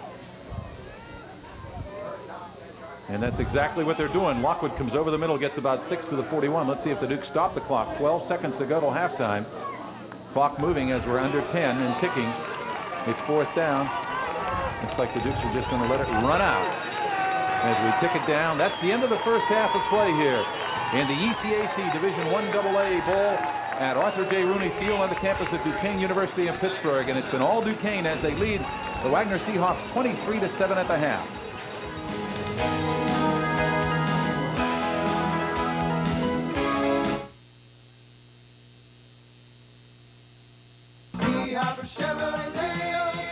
While most car dealers sell used cars as a sideline, nobody sells more used cars than C. Harper Chevrolet, Geo, and Buick. Whether you want luxury or economy, C. Harper has more than 150 used cars and trucks to choose from. And at C. Harper, they'll stand behind your purchase mile after mile. C. Harper Chevrolet, Geo, and Buick, Route 51, Bell Vernon. You can wake up like this, or you can wake up like a champ. Wake up with the all-new Breakfast Jam on 106 Jam's WAMO. Containing only the finest ingredients. Nutritionally balanced for good, healthy fun. Mark Gunn and Lisa Allen, along with Tracy Ross, Tony Giordano, and Debbie Norrell, are your all-new Breakfast Jam. Now there's a new ingredient. Dealer safety Carnell Lake. So wake up with Carnell Lake and the all-new Breakfast Jam on 106 Jams WAMO. It's an amazing feat. And of course, it's Price Pfister who engineered it. A never-before fusion of style, technology, and price. Featuring a fantastic lifetime valve that makes fail-proof faucets both possible and affordable.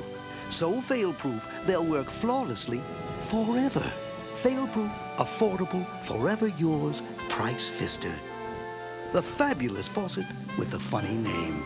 Okay, I'm out on the road talking to cars about BP Super 93. How do you feel with the Super 93? I feel very, very good. It just goes through the intakes, and it just seems to make me run better throughout the day. One day I made the mistake of getting a different gas. We won't mention it. Yeah. And not only did I chug, but I went right back to BP. Well, there you have it. 9 out of 10 cars, when asked, recommend BP Super 93. BP on the move. I've used 93 since birth. Uh-huh. The Seahawks come out. Miletic is the quarterback. Lockwood will dot the I from the 11. Lockwood gets the call. Right side, and he's nailed for a very short gain on the play. You know, a lot of times in football, right, they say the most important series when you're down is the first series of the second half. And Duquesne has a tremendous opportunity here. If they can stop the Seahawks, they'll get great field position and be able to, hopefully be able to move the ball down and get in scoring position, and it would be really turning this game into a one-sided affair. Todd Amick, one of the tacklers for Duquesne there, a 1-yard pickup, 2nd down and 9. Miletic with Dorosky, the only setback, looks like a passing formation. He doesn't disappoint. He's back to throw, has time, sideline, and it is caught, and a quick tackle made around the 18-yard line. The receiver out there making the reception, it was Sean Hurley, as Mauro Mons makes the stop for Duquesne. It's short of a first down. They'll mark it at the 18.5, 3rd down, and about 4 to go for the first down. And a big 3rd down play here. Wagner's not done a good job in the first half on 3rd down conversions, and here they're faced with another one, and it's a big, because it's really going to dictate field position on the next possession. Let's see what Miletic does. He pitches to Lockwood, swinging to the right, and he has the first down as he gets out, or he's close to it. It may have been premature. Let's see where they mark him down. I think you're right. They gave him the first down. I think he got it. At the 23. Needed 4, got 5.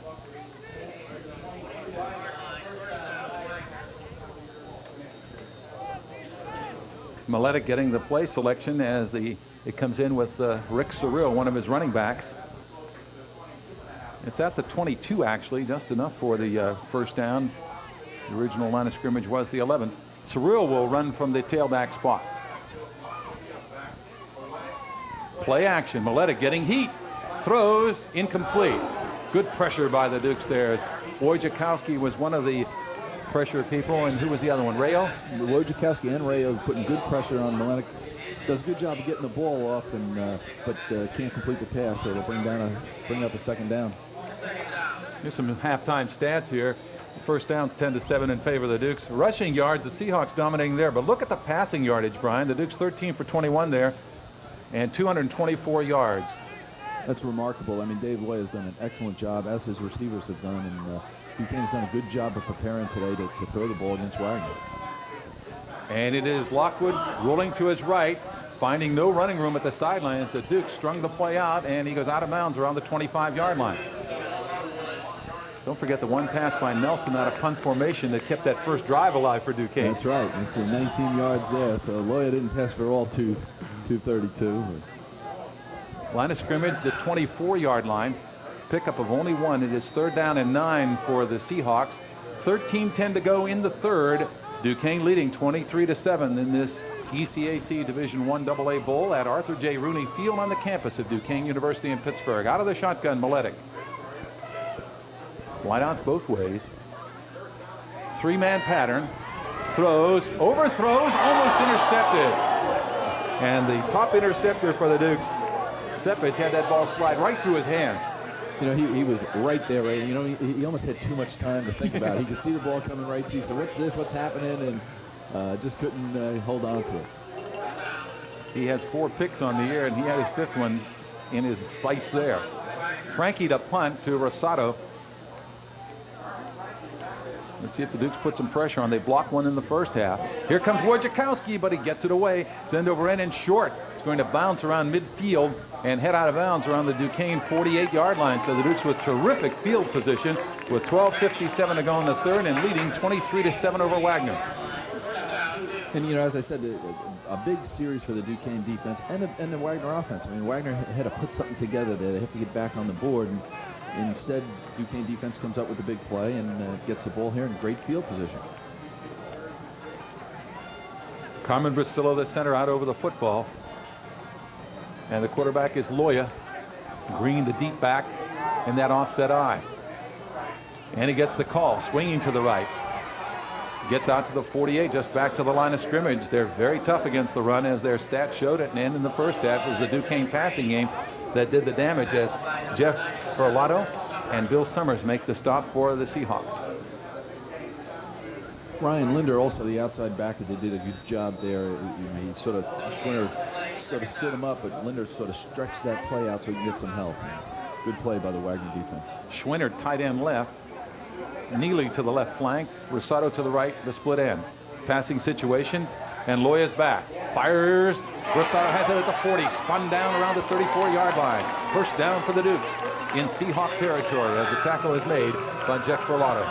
Once again, right over the middle. I mean, you know, speaking to Coach Gattuso during the week, he mentioned to me that he thought, you know, Wagner, if you could throw against him, the place to throw with him was in the middle of their defense. It was sort of a soft area there, and they did a good job hitting Rosado in that area. Dukes up 23-7 and looking for more here in the third stanza with 12 minutes remaining. Split backs, now Green resets. Handoff goes to the fullback. Comes over the middle, fights his way down inside the 30-yard line as it is Tim Gribble. He's a freshman from Brownsville. No, he's a senior, Ray. He's a senior captain. Timmy Gribble has done an excellent job for the Dukes for 4 years. Really an overachiever. Doesn't carry the ball a whole bunch. You know, he's talking with the coaches yesterday about getting 8 carries. You know, he'd like to get 8 carries, but I think that's his second on the day, so he's a little short. Yeah, I blinked and looked at the wrong line there. Senior Tim Gribble, a veteran, at the 30-yard line. Pick up a score, second down and 6. Again, the offset eye. Loya down the line to the left, hand off to Green. They run left. Green is dumped after a short gain inside the 30 around the 28-yard line. Good defense by the Seahawks against the run to the left that time. And over there, it was Mark Price, defensive end, making the stop for Wagner. Here you see Billy Green's rushing yardage, 1,427 yards coming into today's game. Outstanding career Bill has had here. He's had 700-yard rushing games this year and didn't have his first one until last year, the 7th game against Iona on ESPN2, and he's really come into his own. 3rd and 4 for the Dukes at the 28. Rosado motion, fake, play action, rolling right, end zone, man there, diving, couldn't get it, as it was intended for John Hartz. And the Dukes with a 3rd and 5, they go for it all there. I mean, you know, a good call, I think, by the coaching staff, and Hartz had a break there and just ran out of some room. Decision time for Greg Gattuso. Loya stays in the ball game, so they're going to go for it, disdaining the field goal possibility. It'd be about a 45-yarder. You take a look. Loya has plenty of room here. Throws it up, sort of lost it just a little bit too high. You'll see Hartz here in the end zone and just beyond his reach. I wouldn't be surprised to see them go something short here. You know, that short hitch that they did before. And Loya fires, incomplete, threw behind Rosado. Had good pressure on him, so the Dukes come up empty on that 4th down play, and Wagner will take over at their own 28-yard line. Neither team able to capitalize here in the 3rd quarter, and the Dukes maintain their 23-7 lead over the Seahawks with 10:23 to go in the 3rd quarter.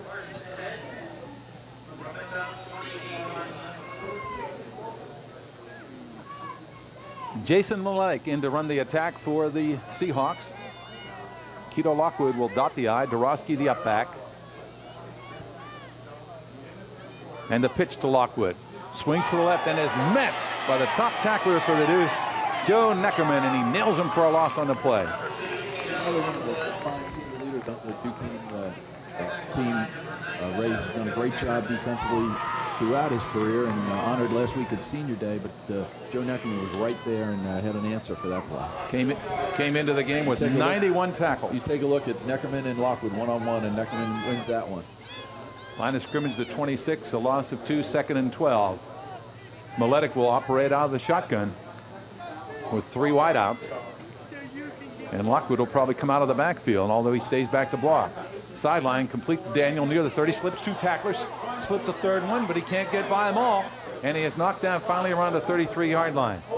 Kevin Daniel did a terrific job, didn't he? He did a terrific job. And it was remarkable. I mean, it was missed. You know, he slipped a tackle, slipped another one, slipped another one. So there was like 4 tacklers that sort of had a shot at him and couldn't get him down.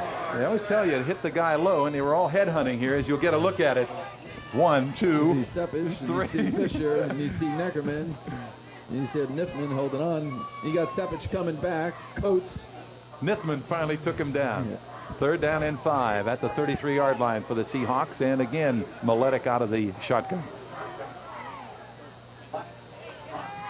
Looking to his right, man wide open, catches it midfield and is tackled, or he goes a long way, as making the reception over there was Sean Hurley. And the tackle by Brian Cornell coming up for safety, but a big 1st down conversion by the Seahawks takes it to the Duquesne 47-yard line.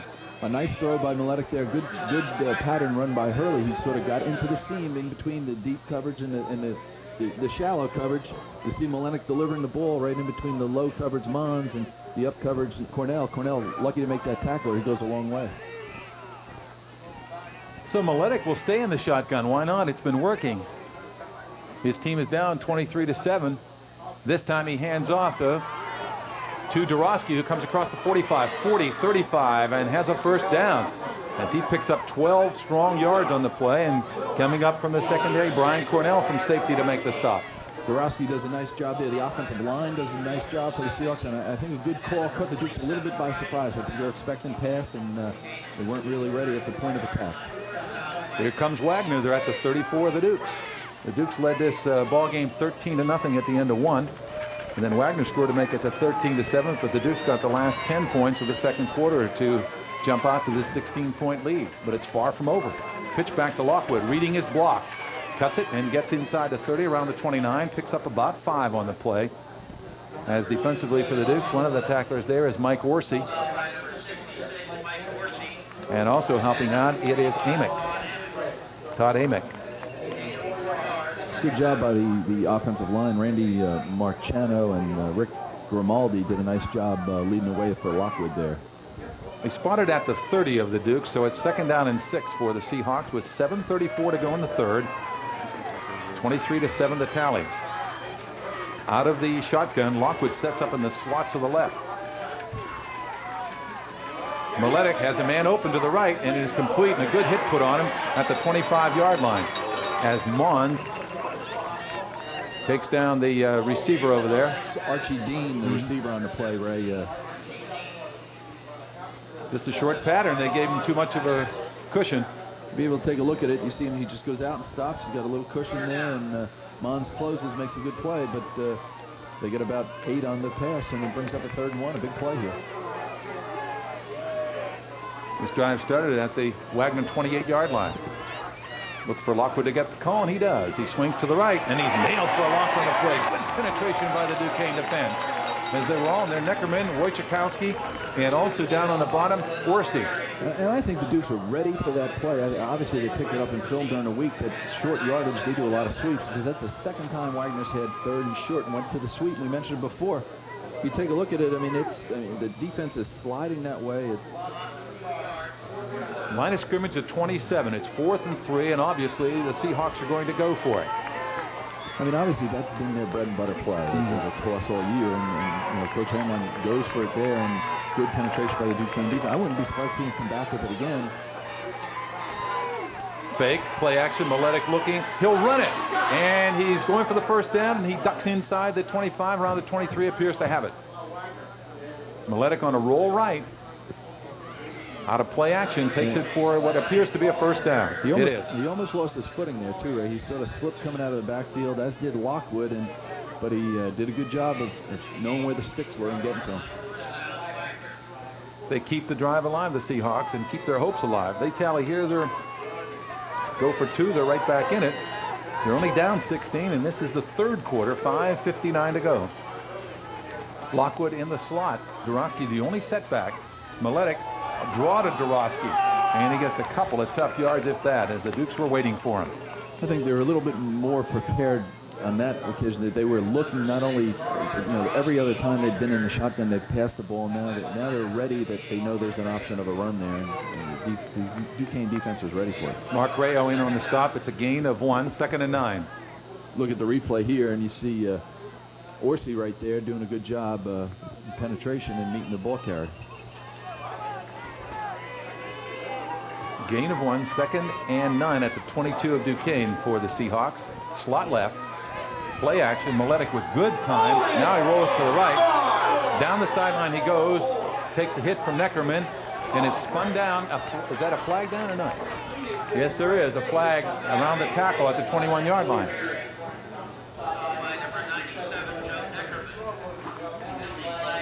And we'll wait for the officials to unravel this one.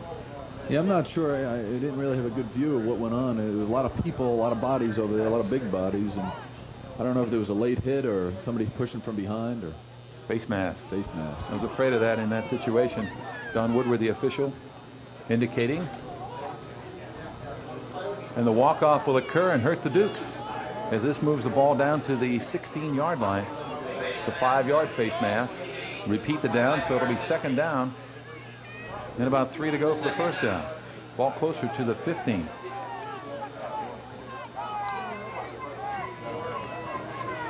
.5:11 to go in the third. This drive beginning at the Wagner 28. Neither team has scored here in the third quarter, so the Dukes maintain their 16-point halftime lead, 23-7. Miletic out of the I set. Lockwood gets the call. Over the middle, steps his way through there and fights his way forward near first down territory. A host of tacklers bring him down. And there's another flag. A late flag. When they're late like that, usually on the defense. Yeah, little emotions there, so little flaring of emotions. But the players picking each other up from the bottom. For the Dukes, it's Kevin Coates in on the top. The Dukes clapping their hands here. Looks like it's going to be against the Seahawks. It is a personal foul. Well, that's a big one. That's 15 yards, and now brings up a 2nd, and especially if it's a dead ball, then the play counts. Mm-hmm. Yeah, that's what they're deciding. It's from the spot of the infraction. Actually had a first down on the play, so they'll move the chains and bring up a first, or are they? Let's wait to see what they're doing. It'll be a 1st and 10 from this area, but still it'll be a 15-yard walk-off. Well, they move it back to the 27-yard line.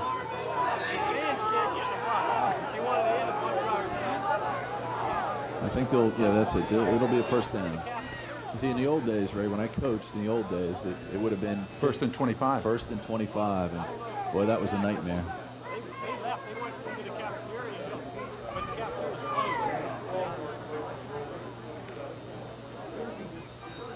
Clock indicator to start moving. Miletic will come out with Lockwood his only setback. Dorosky's in the slot to the right. Dukes with 4 down linemen. Back to throw. Over to the right, it is Lockwood. He has a lot of blue shirts around him, and he's tackled as Mons comes up and knocks him down, and another flag flies at the 30-yard line. I was just about to comment a couple of plays ago. This game has been pretty much penalty-free, but now the yellow flag's dominating. Yeah, nice job there by Mauro Mons to make the tackle. One of Wagner's offensive linemen sort of came in a little bit late there, and we'll wait and see what the call is. You can see the call. Miletic and Lockwood are sort of a It's another face mask. Let's see if we can pick it up, Brian. Mons here on the tackle. Oh, I think that it's face mask. It's Rayo. It's Rayo with the face mask. Out of bounds there, yeah. Right. And this is a 15-yard face mask against the Dukes. It'll take it all the way to the 15 and give the Seahawks a 1st and 10 with 4:32 to go in the third. So right where we were 2 plays ago. You see Keto Lockwood over 1,000 yards rushing here for his 2nd year in a row, and over 4,000 in his career at Wagner. Out of the I set with wideouts both ways. Maletic, the quarterback, blocked one on a pitch to the right. They shut him down, and he loses about a yard on the play. Depends where they spot it. Amick with good penetration. Excellent job by Todd Amick, a transfer student here at Duquesne from Kent State, played at Upper St. Clair, who's got a great program with Jim Render there, and good penetration there, and he made the play on his own. It's been a long drive with all the penalties. The second possession for Wagner in this quarter. The Dukes have only had the ball once, but neither team has scored, and the Dukes maintain their 16-point lead, 23-7, 3:48 to go in the third. Out of the shotgun with 2nd and 11 at the 16, Maletic. Back to throw, looking left, end zone, man there, they go for it, knocked away nicely by Nithman. And he just batted away from the intended receiver in the end zone. It was Sean Hurley. Nice job there by Bobby Nithman, another one of the senior captains, a real outstanding young man, and nominated for an NCAA postgraduate scholarship. Great student. You see Nithman, he sits back from in a safety position, and Hurley's there, looking for the ball, but Nithman comes there and breaks it up. 3rd and 11 for the Seahawks at the Duquesne 16-yard line. Shotgun again, why not?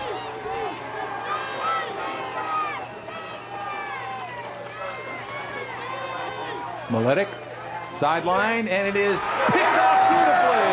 And coming in to make the great grab, it is Bill Sepich's 5th interception of the year.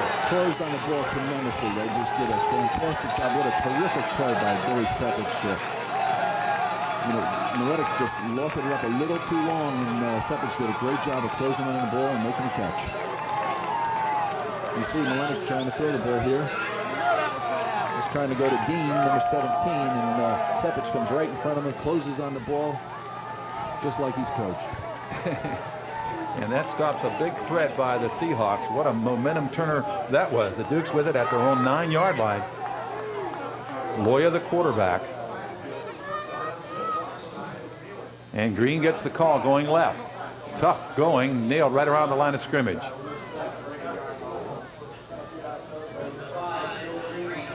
Well, the Dukes are content to keep that 16-point lead. They'd like to move the chains a couple of times here. Well, I think what you're going to see the Dukes do, be a little conservative down here. And there's 3 minutes to go in the third quarter. They're deep in their own territory.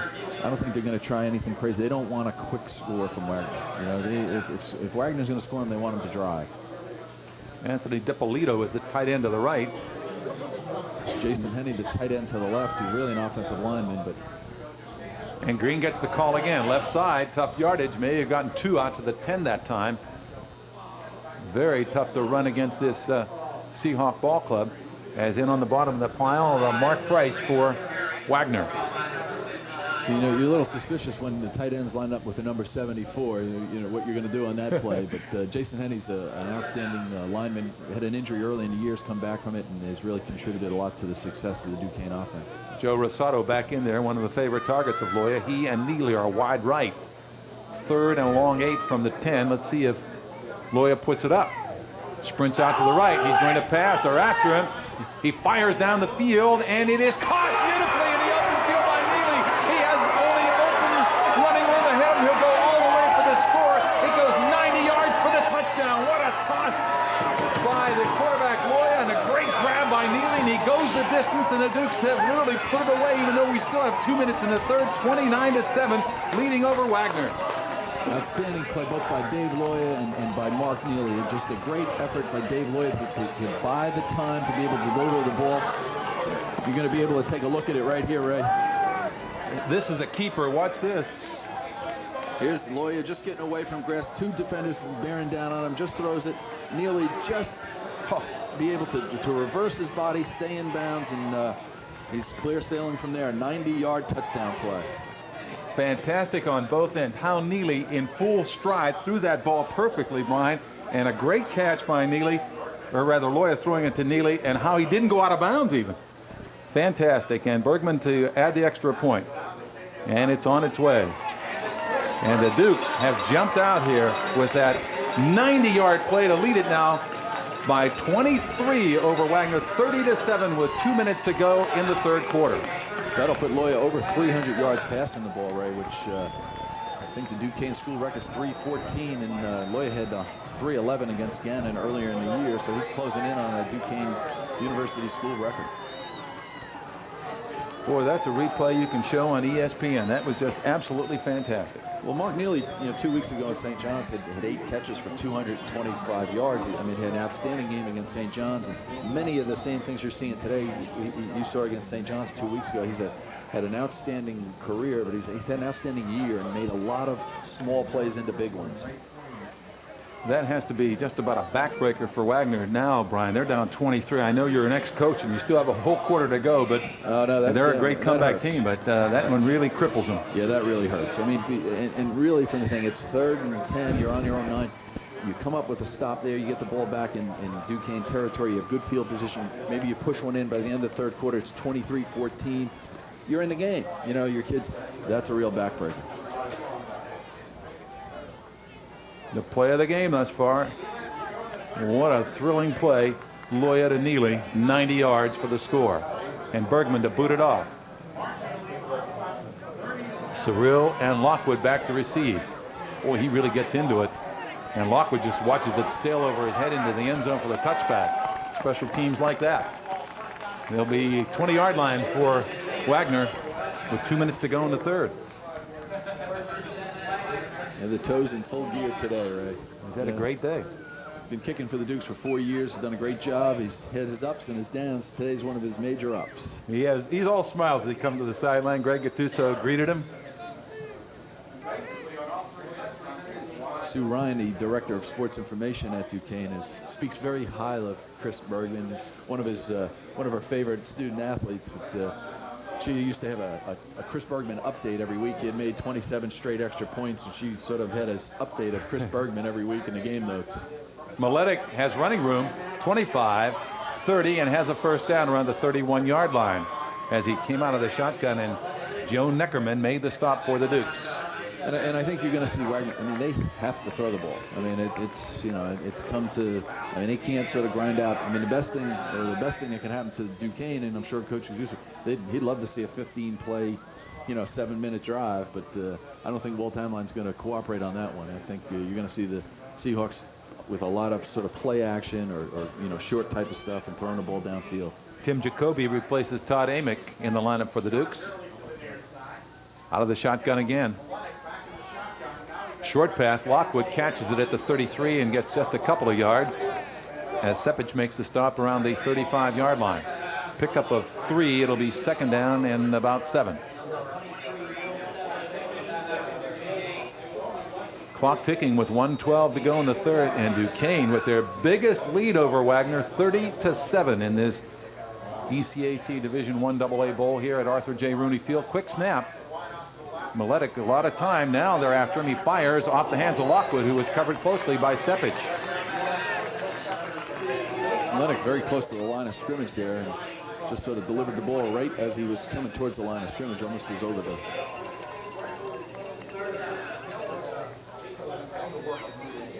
Now it's 3rd and long for the Seahawks, who have had to abandon their game plan here after that last 90-yard score by the Dukes.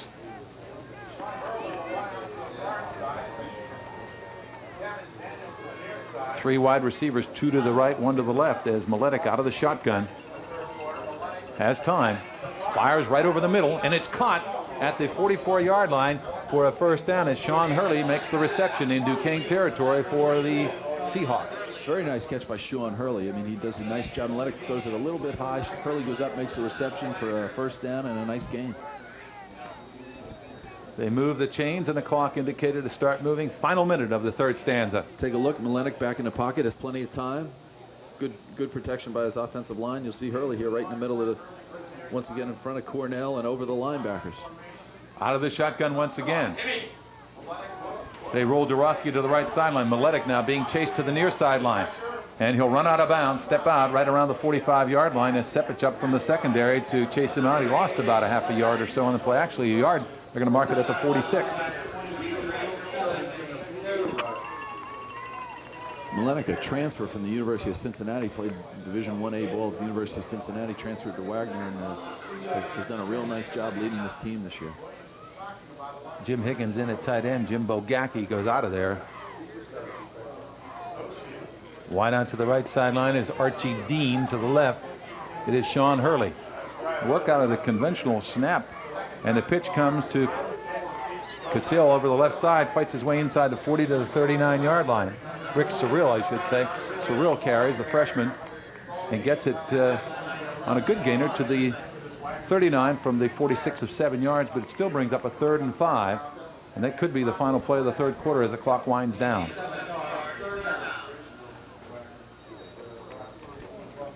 And that's it. The end of the third quarter here at Arthur J. Rooney Field on the campus of Duquesne University, with the Dukes leading the Seahawks 30-7 in this ECAC Division I AA Bowl.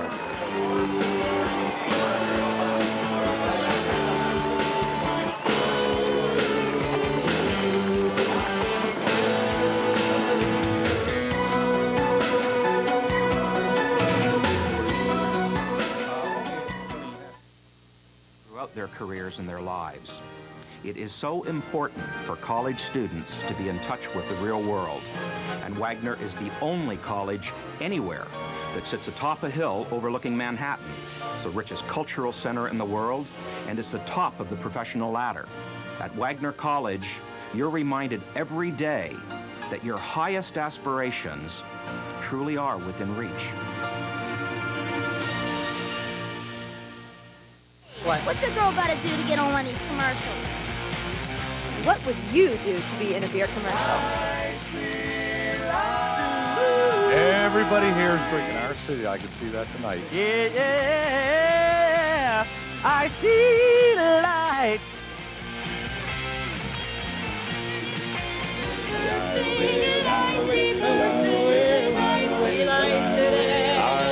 I can't hear you.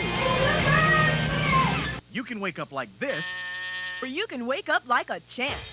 Wake up with the all-new Breakfast Jam on 106 Jams WAMO. Containing only the finest ingredients. Nutritionally balanced for good, healthy fun. Mark Gunn and Lisa Allen, along with Tracy Ross, Tony Giordano, and Debbie Norell, are your all-new Breakfast Jam. Now there's a new ingredient, Dealer Safety Carnell Lake. So wake up with Carnell Lake and the all-new Breakfast Jam on 106 Jams WAMO. You gotta see Harper. See Harper Chevrolet. While most car dealers sell used cars as a sideline, nobody but nobody sells more used cars than C. Harper Chevrolet, Geo, and Buick. Whether you want luxury or economy, C. Harper has more than 150 used cars and trucks to choose from. And at C. Harper, they'll stand behind your purchase mile after mile. C. Harper Chevrolet, Geo, and Buick, Route 51, Bell Vernon. The officials confer. A personal foul, so it'll be of the 15-yard nature, right? Yeah, that's the one that brought him down as he was getting by the tackler. So that'll hurt Duquesne here as we open fourth quarter action. Take a look, Malenikits.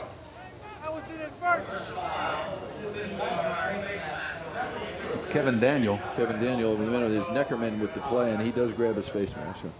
He tried to pull that hand back, like getting caught with it in the cookie jar. Good call by the officials. Line of scrimmage, the 15-yard line of the Dukes. Dorosky, the only setback, trips left. Rolling left. Maletic looking, fires near the goal line. And is it caught? Yes, it is at the 1-yard line, as Archie Dean actually had his feet in the end zone, but he caught it coming back just inside the 1-yard line. His feet were breaking the plane, but when he came back, his body brought it, the ball never crossed the plane, so they'll give him a catch and a first down on inside the 1. So Wagner looking to try and get back in this. They're down 23 points, but they're inches away from their second score of the day. And they'll go with a full house backfield. Maletic, Lockwood, he's in there for the score. And Lockwood, with 14-17 to go in the ball game, tallies for the second time for the Seahawks to make it 30-13 in favor of Duquesne. The drive was 80 yards.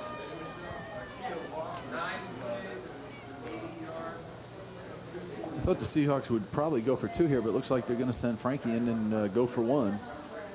Unless they have the play on the fake out of there. You're right. Take a look at the replay, and you see Lockwood going in for the touchdown. It is Anthony Abruzzi who handles the snap from center and places it down. And the kick is on its way, and the kick is good. So it's a 30-14 count now as Carl Frankie adds the extra point. And the Dukes still with a big lead, but it's not over till it's over, someone once said, and they're only down 16 points now with plenty of time remaining in this one. 14-17 remaining in the contest. And that's probably why Walt Hamline chose to go for one, to put him down 16, to get him within 2 scores and 2 two-point conversions. So.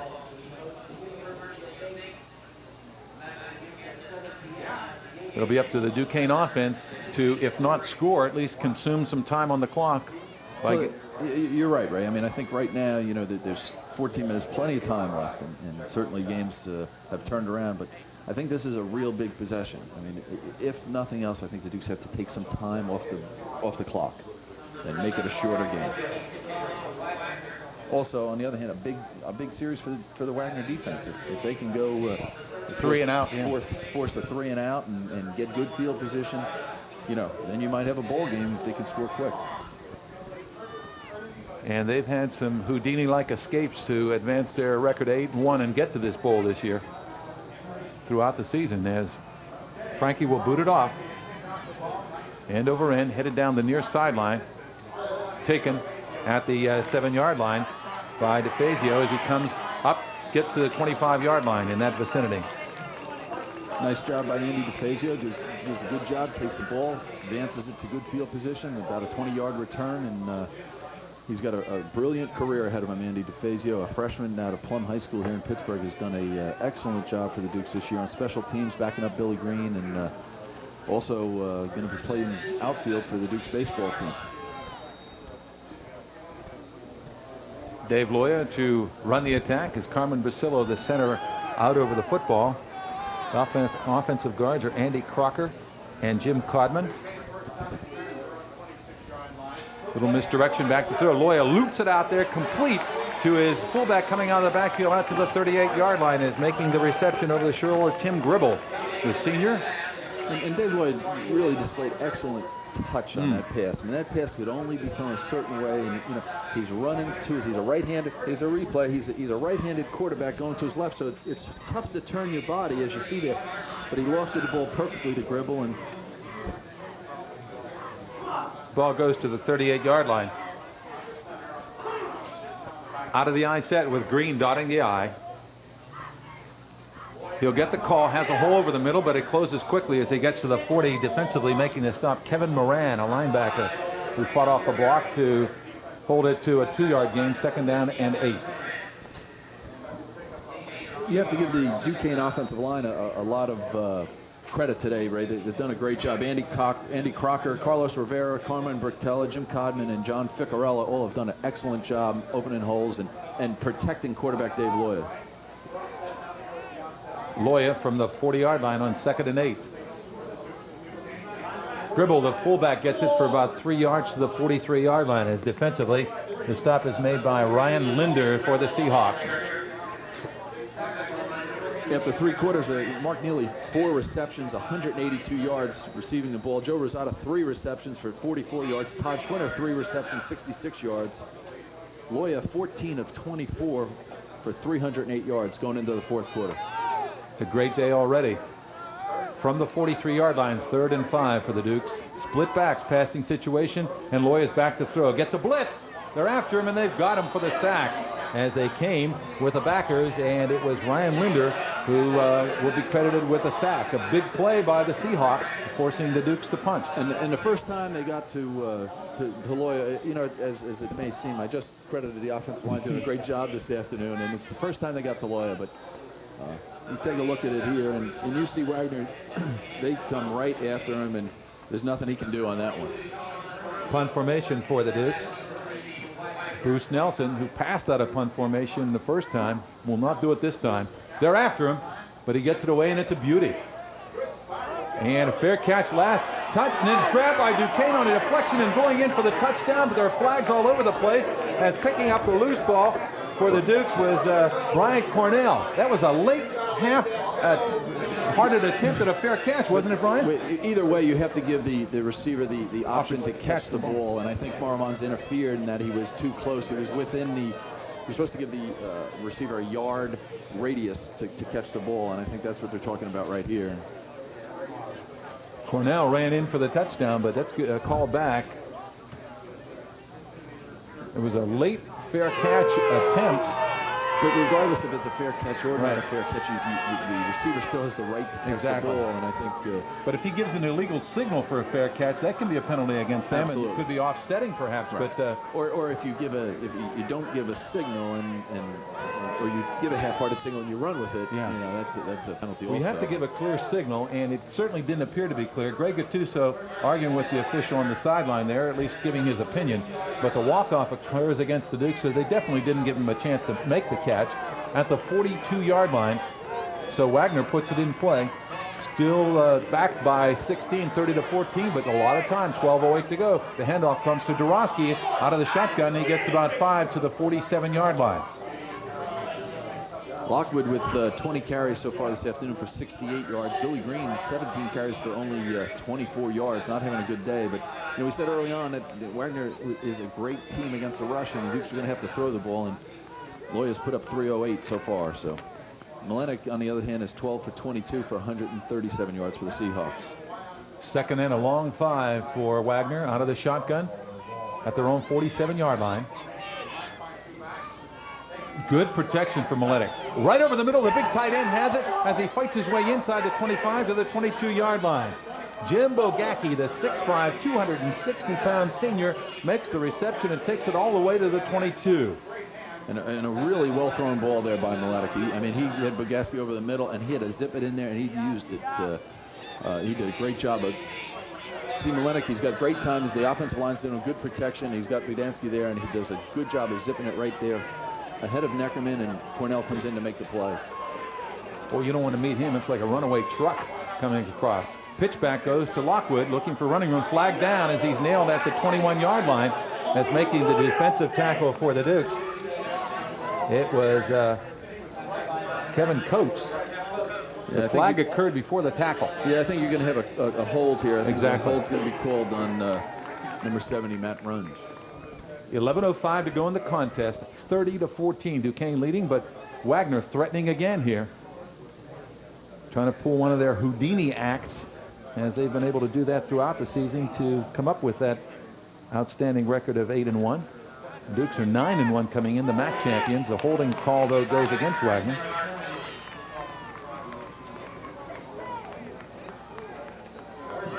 The ball is marked off to the 33-yard line. First and 20 to go for the first down.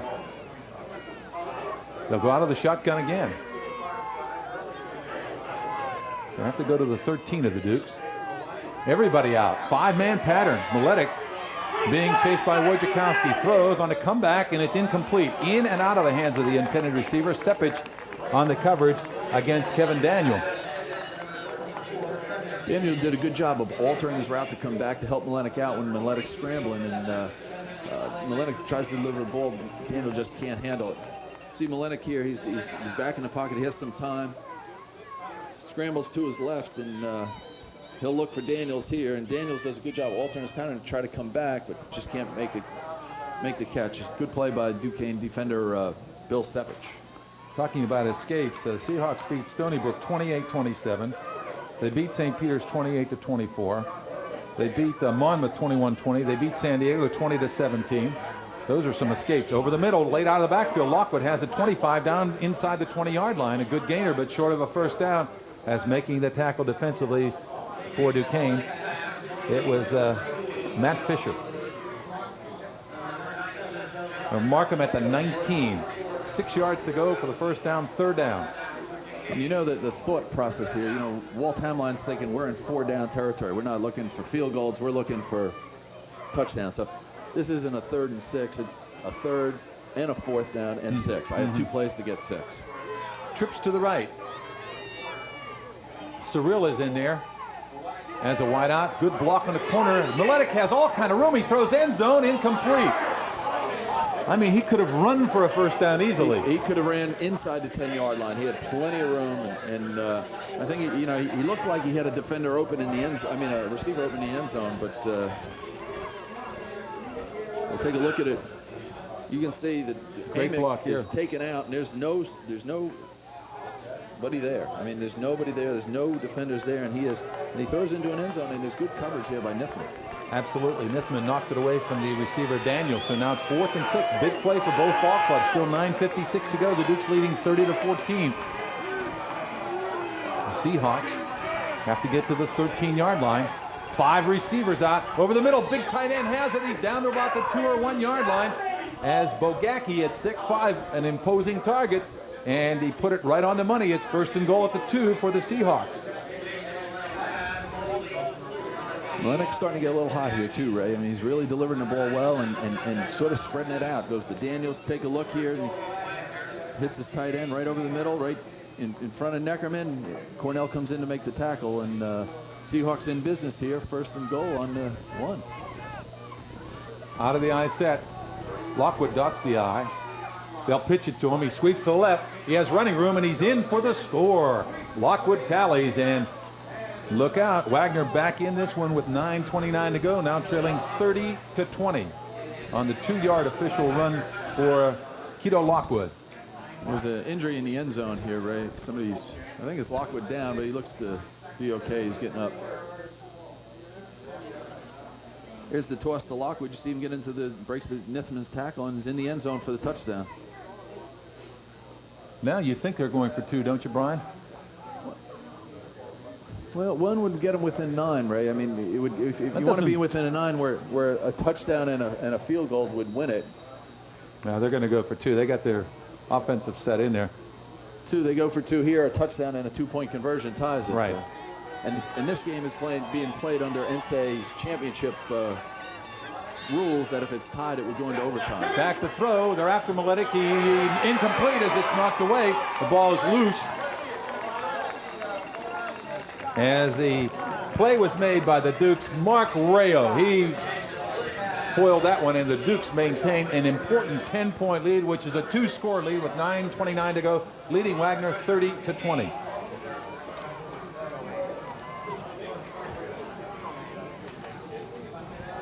And with 9:29 to go, and the Dukes leading this by a 30-20 count, the Seahawks will be kicking off. Still plenty of time remaining in this one, and the Dukes need to consume some clock as they're getting some instruction on the sideline. This is defensive coordinator Ollie Phillips there talking to his defensive unit. Doesn't look very happy. That drive was 80 yards, Brian, started back in the 3rd quarter.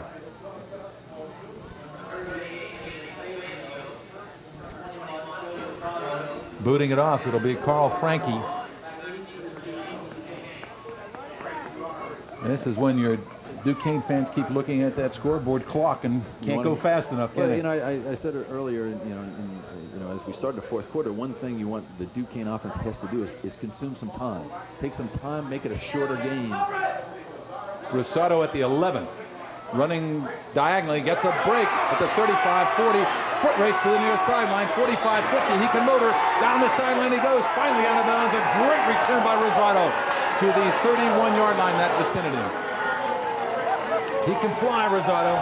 Very skilled. He's done an excellent job in all phases of the game this season.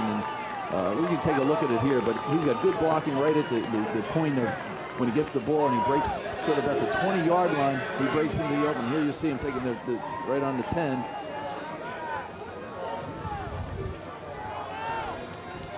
And here's where he just breaks the seam right here. He goes right through the seam, and then he's off to the races and caught by the kicker.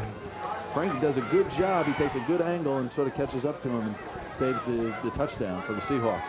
57-yard return to the 32, and Green gets a couple of tough ones to the 30, as making the stop defensively was Justin Abel.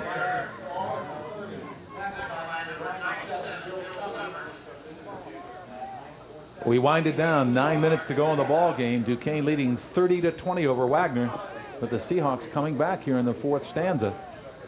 Duke's in excellent field position here if they can punch another one in. Neely and Rosado go wide to the right, out of that offset eye. The pass, man open there. Rosado has it out in the right flat. Breaks a couple of tackles, still on his feet as he fights his way inside the 20 to the 17 for a first down. What a run by Rosado after making the catch. And he's done that all year, Ray. He's had a tremendous ability of being able to catch a short ball and using his athletic ability to cut and pick up additional yardage. And a good throw there by Dave Loya also. Excellent delivery. You take a look at it here and you see Rosado does a short out. He's got the ball, he catches it on about the 24. Could have been right there at the 24, but uses his athletic ability, breaks a couple of tackles, and picks up an additional 7 yards. Enough for the first down. Trips left. Loya with Green the only setback. And he'll get the call as he thunders to the left. 15 on his feet at the 10, down to the 9-8 yard line, that vicinity. Green with one of his best runs of the day. And the tackle defensively is made by Ryan Linder, or Green goes in for the score at the 9. It's an 8-yard pickup, 2nd and 2. And Crocker and Rivera do a great job on the left side of that offensive line. You take a look at, you see Gribble with the lead block there, and Rivera and Crocker downfield. Also Codman down there. Rivera, nice seal block. As the Dukes come out again from the 9-yard line, they'll set up in the eye. Loya. Gribble over the middle. First down as he gets down near the 5-yard line. Gribble running hard as the stop is made by Vincent Fife. First and goal for Duquesne. And the Dukes want 7 here. They don't need 3. They have to get 7.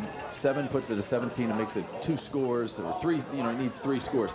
3 points gives it 14. It's a 2-score game still. Jason Henney in there, the offensive left tackle for the Dukes. Out of the eye from the 5-yard line. First and goal. It is Green, hole over the middle, fights his way forward. He's down near the goal line, but he can't quite fall in. He stopped at the 1-yard line. Great effort by Billy Green there, and a great effort by the offensive line. They did a great job of controlling the line of scrimmage. The Dukes set up on this drive from the 32-yard line on the 57-yard kickoff return by Joe Rosado. The key to this game has been every time that Wagner has gotten a score, the Dukes have come right back to get a score and keep them at bay. They've had answers so far this afternoon. They've answered every challenge. They'll come out in the full house backfield with Green, the left halfback. Gribble is the fullback. Gribble gets the call, left side, touchdown, standing up. And the Dukes have put this one away with 6:24 to go, leading 36-20 over the Seahawks. They need the extra point, though, Brian, to get that 17-point lead, because 2 8s would make it a 36-all game when you think like a coach, and I know you do. Take a look at it. Good job by the offensive line. You see Jason Henney in there playing tight end and does a good job of caving down, and Timmy Gribble does the rest. And is Timmy's 3rd carry of the day. He's getting close to that 8. And Bergman, the toe, will attempt the extra point. There's a couple of field goals, and this one is up there, and it is good. And he gives the Dukes a 37-20 lead with 6:24 to go in the ball game. Bergman has been outstanding. The toe.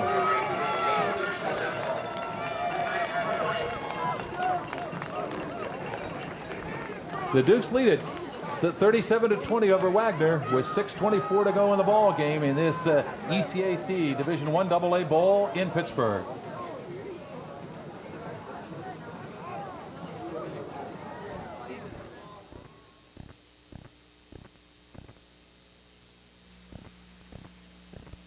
In a world of conflict, we bring peace through understanding.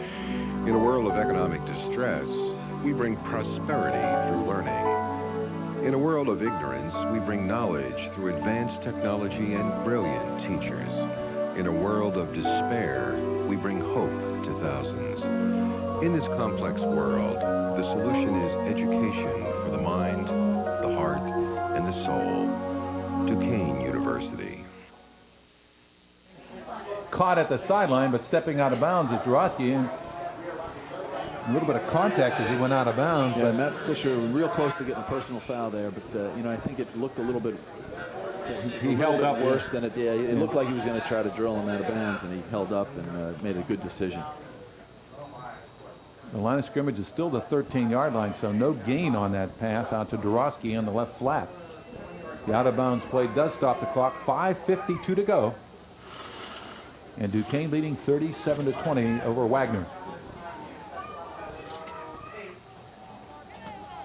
Four-man rush. Miletic steps up in the pocket. They're after him, and they've got him. Down he goes, and Wojciechowski on the ankles makes the tackle. He's had an outstanding game. And an outstanding career. He's going to, as I said, Ray, he's a fine young man who's a great student, and be able to take a look at it. Miletic has plenty of time here. He's got sort of plenty of time. Then Wojciechowski tries to get the ball, does a good job, and gets him from behind. A loss of one, so it'll be a sack for Wojciechowski. Third down and 28 to go.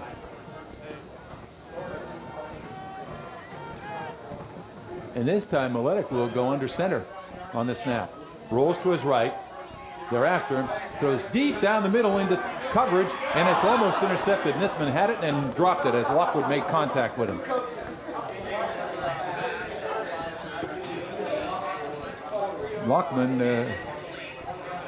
Lockwood, I should say, was coming down for the reception, but it was Nithman who was ready to fair catch that ball. Watch this. Miletic sort of just, he airs it out here. He just throws it up, and Nithman's sitting back there, and it's overthrown. And Lockwood, it's over his head. And punt formation coming up as Frankie is back there to boot. In his own end zone, he gets it away. End over end. Rosado fair catches it. Dives, makes a nice reception in Wagner territory around the 42-yard line. So the Dukes in command here, Brian. 4:56 to go, leading 37-20 over Wagner.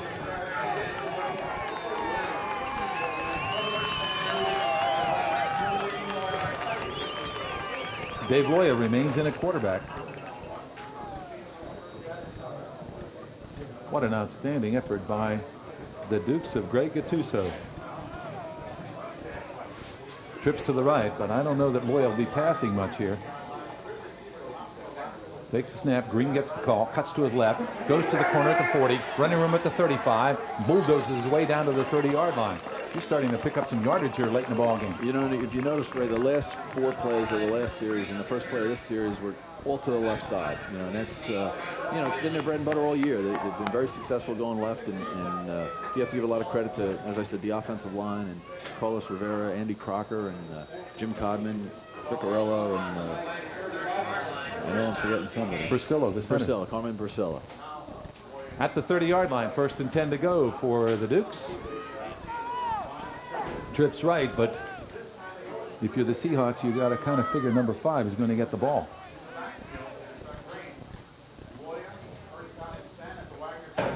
Green gets the carry, left side again, inside the 25 to the 23. He gets 7. As defensively, Ryan Linder helps on the tackle for the Seahawks.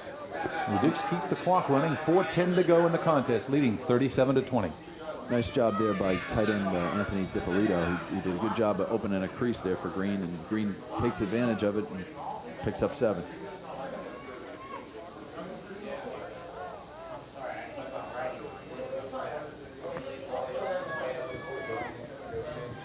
Again, Green the only setback as Loya sends trips to the right.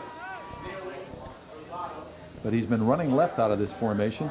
This time they run to the right, and Green goes for the first down, and they have it just inside the 20-yard line as the hole opened up, and Bill Summers makes the stop for the Seahawks. He's just inside the 20, so he'll have a first down as the Dukes will get a fresh set of downs with 3:29 to go.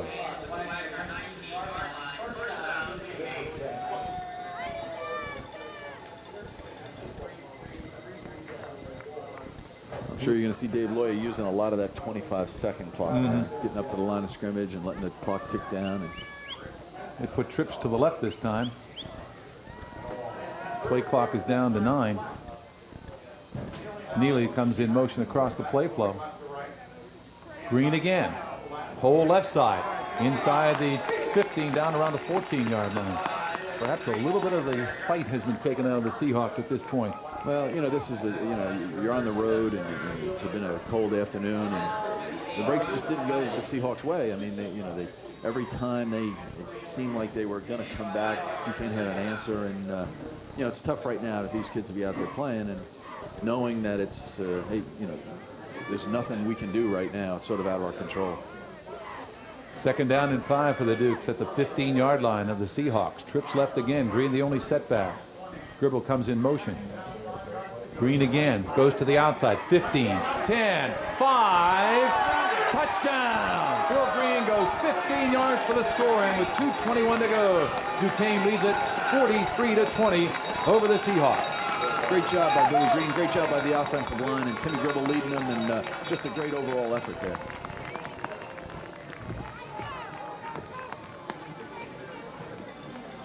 What a performance by the Dukes on both sides of the ball. They've had some big plays, but as you watch Green cutting back and going to the corner, getting some great downfield blocking, cuts at the 10. Rosado, a good block there, and he fights his way into the end zone for the score.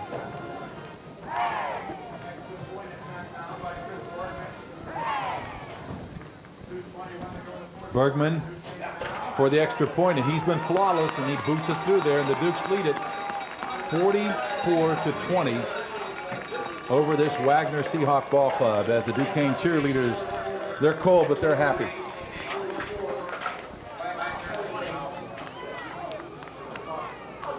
Well, we've had some big plays in this game, and the Dukes now lead it big time, 44-20, with a clock showing 2:21 to go, as the Dukes will win this Division 1AA ECAC Bowl.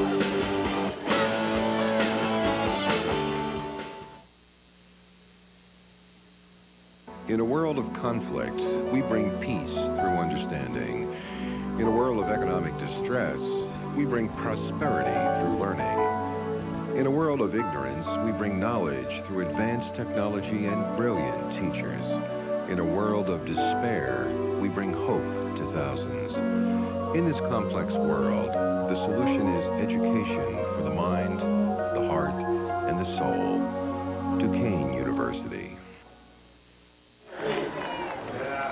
Greg Gattuso in his 3rd year at Duquesne. What a job he has done.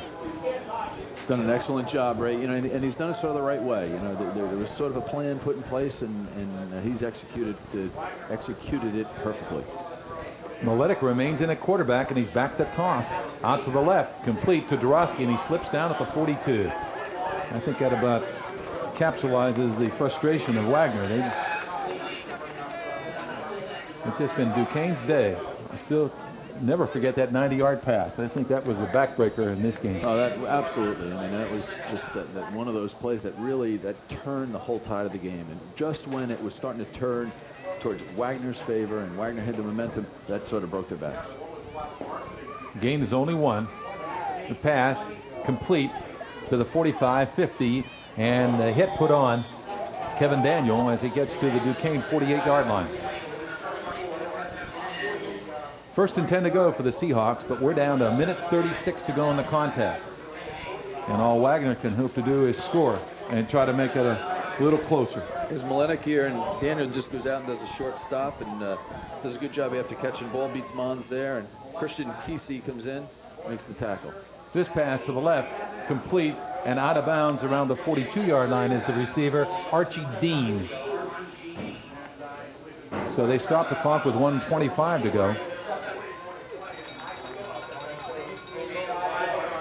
Line of scrimmage, the Duquesne 42-yard line. 2nd down and 4 to go for the 1st down.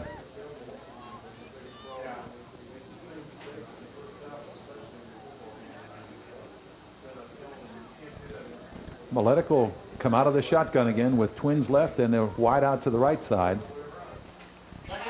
Gets good protection. Fires down the sideline. Man there, over the shoulder grab and out of bounds around the 20-yard line. Making the catch was Sean Hurley. Well thrown ball by Miletic at the 20 of Duquesne with 1:20 to go. Duquesne defense would like to keep him out of the end zone, though, Brian. Well, I think so. Here you have Miletic dropping back with plenty of time. Duquesne obviously playing a little prevent defense, and Sepich underneath, and Andy Kwiatkowski makes the play, a freshman from Moeller High School in Cincinnati. From the 20 with 1:20 to go in Duquesne territory. Drive started at the Wagner 40. Quick one comes out here, complete to Daniel at the 15, trying to get out of bounds, but he didn't do it as the Dukes double team him. Brian Cornell in on the tackle there, Ray. Matt Buffoli also helping Matt Buffoli also. 1 minute to go in the ball game. The clock is moving, and the official trying to get it to stop. Don Woodward, a timeout called by the Seahawks with the Dukes leading 44-20. They'd just like to get in one more time, make this a closer ball game. But the Dukes have wrapped this one up with an outstanding performance. 108.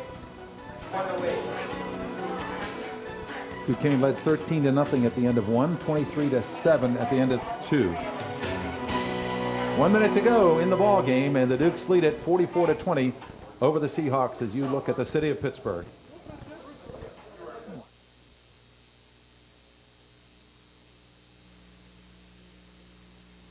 In a world of conflict, we bring peace through understanding. In a world of economic distress, we bring prosperity through learning. In a world of ignorance, we bring knowledge through advanced technology and brilliant teachers.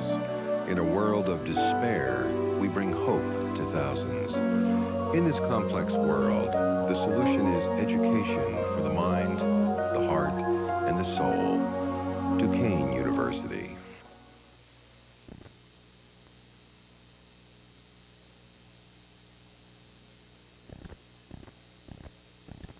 14-yard line with Brian Caleri. Ray Goss reporting to you. 1:08 to go. They put 8 seconds on the clock because it ran when the officials want it stopped. Miletic will try to get the Wagner Ball Club into the end zone one more time before this one is history. Out of the shotgun, he gives off to Dorosky. Comes over the middle. That one didn't go too well as he got down around the 13-yard line. They'll go with the no huddle. That keeps the clock ticking too, although it's irrelevant at this time. 52 seconds to go. Out of the shotgun again. They have third and about 2.5 to go for the first down. Miletic looking. He has running room. He'll take it for the first down. Cut at the 10. On the 5. Try to get out of bounds. And he runs backward and is nailed around the 8-yard line. And that vicinity, the clock does not stop because he didn't get out of bounds. Good pursuit by the Dukes to keep him out of the end zone. Stop the clock because it's a first down, so they'll stop the clock while they move the chains. It's first and goal. They could forget the chains. But it's at the 9-yard line. As we'll watch Miletic with a lot of room to his left, and he sees it. Okay.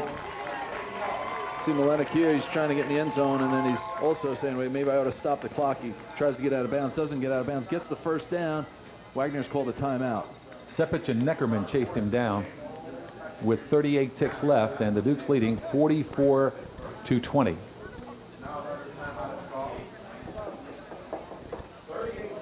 Okay. Duquesne players on the sideline, they've been hugging each other for quite some time now because they know they have this one put away as the Dukes have dominated every quarter in this one. Wagner has made a couple of attempts. The closest they were was 13-7 in the second quarter, but the Dukes got the last 10 points of that quarter, and they've had answers for every threat that Wagner has thrown up with him. Exceptional afternoon for sophomore quarterback Dave Loya. As I mentioned, I mean, he wasn't even the starting quarterback come the beginning of the year. He was in an intense competition with a senior Brian Staines, and basically took over in the second game, and the Dukes lost that game, but now look on the verge of winning their 9th straight under his leadership, and he's certainly been an integral part of this victory today. Ball closer to the 8-yard line, so officially it's the 8 as they throw down to the 3-yard line, a completion on a play as Duquesne makes the stop with Damian Petragas in on the tackle on the receiver.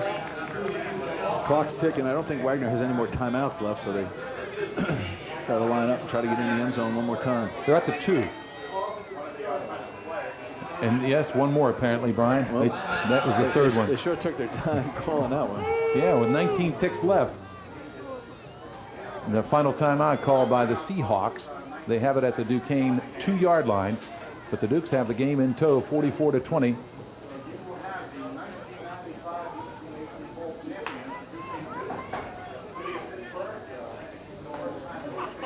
Well, the Dukes will end the season with a 10-1 record, and that's always a tremendous, when you can get 10 wins in one season, that is an excellent effort. And of course the bowl Well, I mean, I think it's been an outstanding season. As I said, this will be the Duke's 9th straight win, and they had their tough. They went to Marist, and they were up 16-0 at half, and Marist came back and was 14-14, had a field goal attempt in the final seconds, a very short field goal. And it was blocked, and it was sort of one of those types of years that the Dukes found ways to win and started to believe in themselves. See what they do here. They run with the set out of the quarterback. Miletic will roll to the right, fire in the end zone, in and out of the hands of Lockwood. Lockwood had it and couldn't hang on. So with 15 seconds to go, they're still at the 2-yard line. And they're really left with no choice here. And it's either they throw the ball or, if they run and don't get in, the game's over. So you take a look at it. He rolls the corner. I thought Miletic was going to run it here, and he gets Lockwood and was slightly behind him, but catchable. Definitely catchable. Repos are so good. You could see it was slightly behind him there, but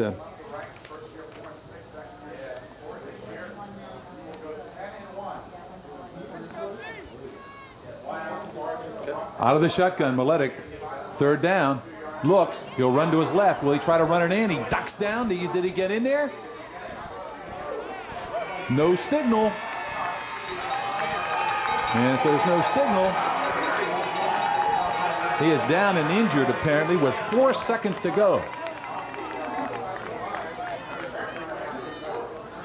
The officials stopped the clock there because of the injury to Miletic, as they're concerned about him. Let's take a look at this one. Here's Miletic going to this. There's a freshman there, Andy Kwiatkowski and Carmen Brichtella.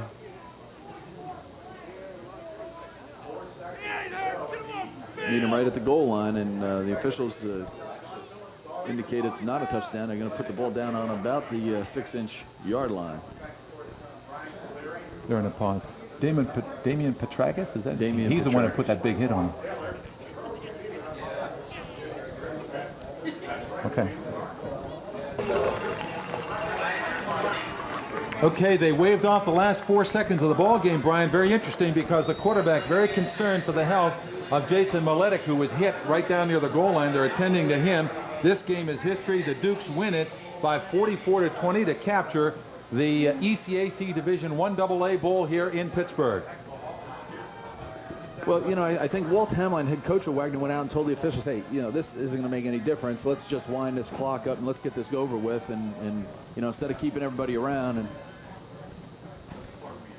a great effort by the Dukes as they win it. Dave Loya certainly outstanding, over 300 yards passing, tremendous receptions, but the big play of the game, the 90-yarder to Mark Neely back in the 3rd quarter of this ball game to kind of put it away for Duquesne as the players exchange handshakes. Just a terrific effort by the Dukes, who win the bowl game here. The final score, Duquesne wins it by 44-20 over Wagner. For Brian Caleri, Ray Goss bidding you a pleasant good day.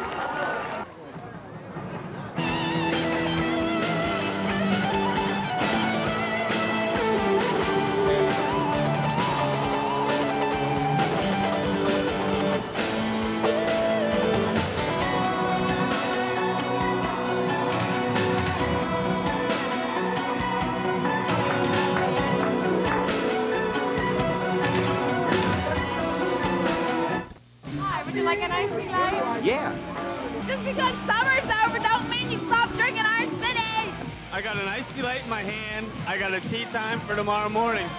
What else do you want? You can't get enough of the bird thing, man. We just got married and we're celebrating with Iron City. Tell you what, they don't make this stuff in Cleveland! Pop it on, baby! Mount Washington loves Ice-T Light! It's a thing! The great Isuzu clearance event continues. Hurry to your Isuzu dealers and check out the all-new Isuzu Rodeo with standard dual airbags. Rodeo has more cargo room than Blazer. And during the clearance, get one with standard dual airbags, 4-wheel drive, AC, full power, and more. Incentives are in place, and the savings have never been better. The all-new Isuzu Rodeo with standard dual airbags. Available now at the great Isuzu clearance event. Get one at your Isuzu dealers. This is an historic event for men.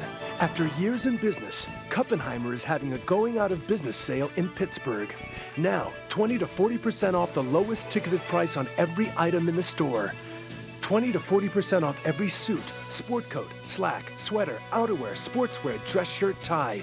The entire inventory, thousands of items, must be sold. The Kuppenheimer going out of business sale, going on now.